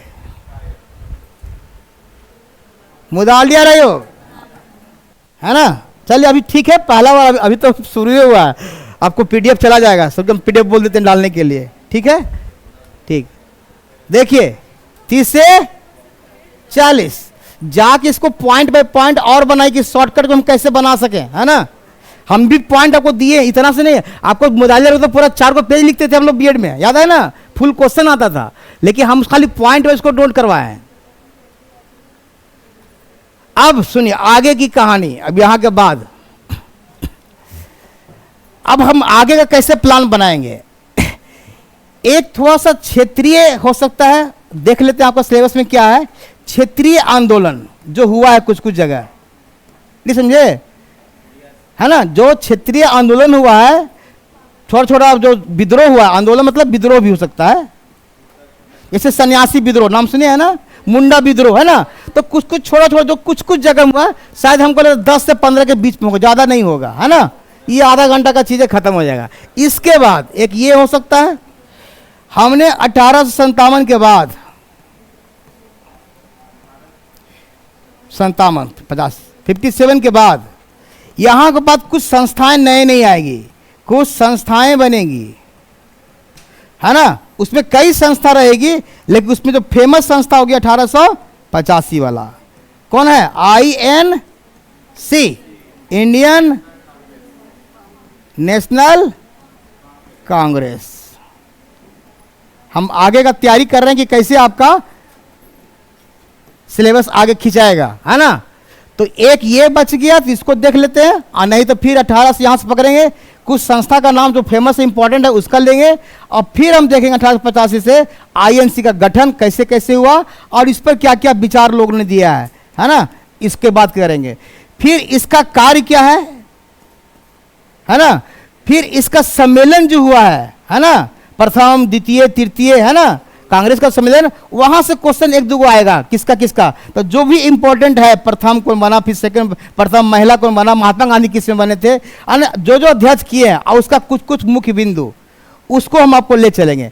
एक बार ये पहले खत्म हो जाएगा। नंबर दूसरा, फिर आपका बंगाल विभाजन से शुरुआत होगा। मेनली कहां से? बंगाल विभाजन से मेन हिस्ट्री चालू होता है, यहां चालू होगा। फिर महात्मा गांधी के बीच में बाद में एंट्री होगा, है ना, यहां पे एंट्री होगा। फिर कुछ कुछ क्षेत्रीय, फिर बीच बीच में जैसे आपके क्या कहते हैं, चंद्रशेखर आजाद, ये सब जो आएंगे, है ना। फिर भगत सिंह, ये सब बारे में, कहां बम गिरा कहां नहीं गिरा, है ना। राजगुरु, है ना, ये सब के बारे में भी हल्का हल्का हम एक चर्चा करते जाएंगे, क्योंकि तब जाके आपको खत्म होगा। अब फिर जब हम वहां तक पहुंच जाएंगे, फिर आपका 1930 से जो साइमन कमीशन आता है ना, साइमन कमीशन के बाद आएगा, फिर सीधे हम 1947 तक धीरे खींचेंगे। माने कम से कम कितना लगेगा, तो 1 क्लास, 2 क्लास, 3 क्लास, 4, कम से कम 6 क्लास मेरा। मराठा को पढ़ना नहीं है, देख लीजिए, सिलेबस जरूर देखिएगा, बार बार कर रहा है। मैंने आपको कहा जो क्षेत्रीय आंदोलन, उसमें बहुत कुछ खींच देंगे आपको, है ना, हल्का फल्का जो भी है। मराठा आपको मुगल में पढ़ना, मुगल से होता लड़ाई होता है ना, मुगल का चीज है वो। अब शिवाजी बाजी किसमें पढ़ते हैं? मुगल से ना, है ना, तो वो चीज अलग चीज है, वो आपको सिलेबस में नहीं पढ़ना है। आपको हम आधुनिक क्या कहते हैं, स्वतंत्रता आंदोलन को पढ़ा रहे हैं, आधुनिक भारत के हिसाब से बना रहे हैं, तो उसको अब छोड़, हाँ सिलेबस में दे रहेगा तो वो भी कर देंगे हम, उसमें डर नहीं रहे कि नहीं पढ़ाना। अगर आपके सिलेबस में है तो वो भी होगा, जान लीजिए। सिलेबस के हिसाब से, सिलेबस से बाहर नहीं हो रहा है, सिलेबस से कम ना नहीं चाहिए, ज्यादा हो जाए ठीक है, कम ना नहीं। पहले कह दिया कि क्वेश्चन बहुत डीपली रहेगा, ठीक है। क्या बाबू, अल्लाह, सिलेबस देखी है? जगह पहले देख के आइए, पहले देख लीजिएगा, आप सिलेबस जरूर देखिए। अभी हम पढ़ा रहे हैं आधुनिक भारत, आधुनिक भारत में मुगल नहीं आएंगे, 1707 के बाद आता है, बताए थे ना। 1707 में क्या होता? औरंगजेब की मृत्यु से हम चालू किए हैं। हम आपको अकबर नहीं पढ़ाने जा रहे हैं, अकबर पढ़ना का तो जो नॉर्मल हिस्ट्री होगा ना, उसमें आएंगे। जो हम एंशिएंट से होते हुए आ रहे हैं ना, वो अलग चल रहा है आपका। एंशिएंट में कहां तक गए हैं बताइए हमको, हम भी भुला गए कहां तक, इतना भूल गया। एंशिएंट में हम चले गए थे, मौर्य खत्म हो गया था ना, हाँ मौर्य खत्म हो गया था। तो मौर्य के पास जो भी क्षेत्रीय सत्ता आएगा, है ना, जो भी हल्का, और जो बाहरी आएंगे आपका, इंडो ग्रीक आएंगे, कुषाण आएगा, शक आएगा ना, वो उसकी बात करेंगे। फिर ये खत्म होगा तो फिर गुप्त आ जाएगा, फिर गुप्त खत्म होगा तो हर्षवर्धन आएगा, है ना। और फिर उसके बाद सीधे कौन आएगा? आपका गुलाम वंश, यानी सल्तनत वाला जो आएगा, है ना। फिर ये खत्म होगा तब फिर मुगल आएगा, फिर मुगल से आगे, मान इसको हम कनेक्ट कर ही देंगे। ये इधर से वो हम पीछे से चलते वाला कनेक्ट, ये चूंकि अलग से सिलेबस में दिया हुआ था, इसलिए हम इसको अलग से चालू किए, क्योंकि क्वेश्चन आपको ज्यादा यहीं से पूछने वाला है, इसलिए इसको अलग से पढ़ा भी रहे हैं और इस पर ज्यादा डीपली भी डाल रहे हैं आपका डाटा। चलिए, इतना आपके लिए काफी है।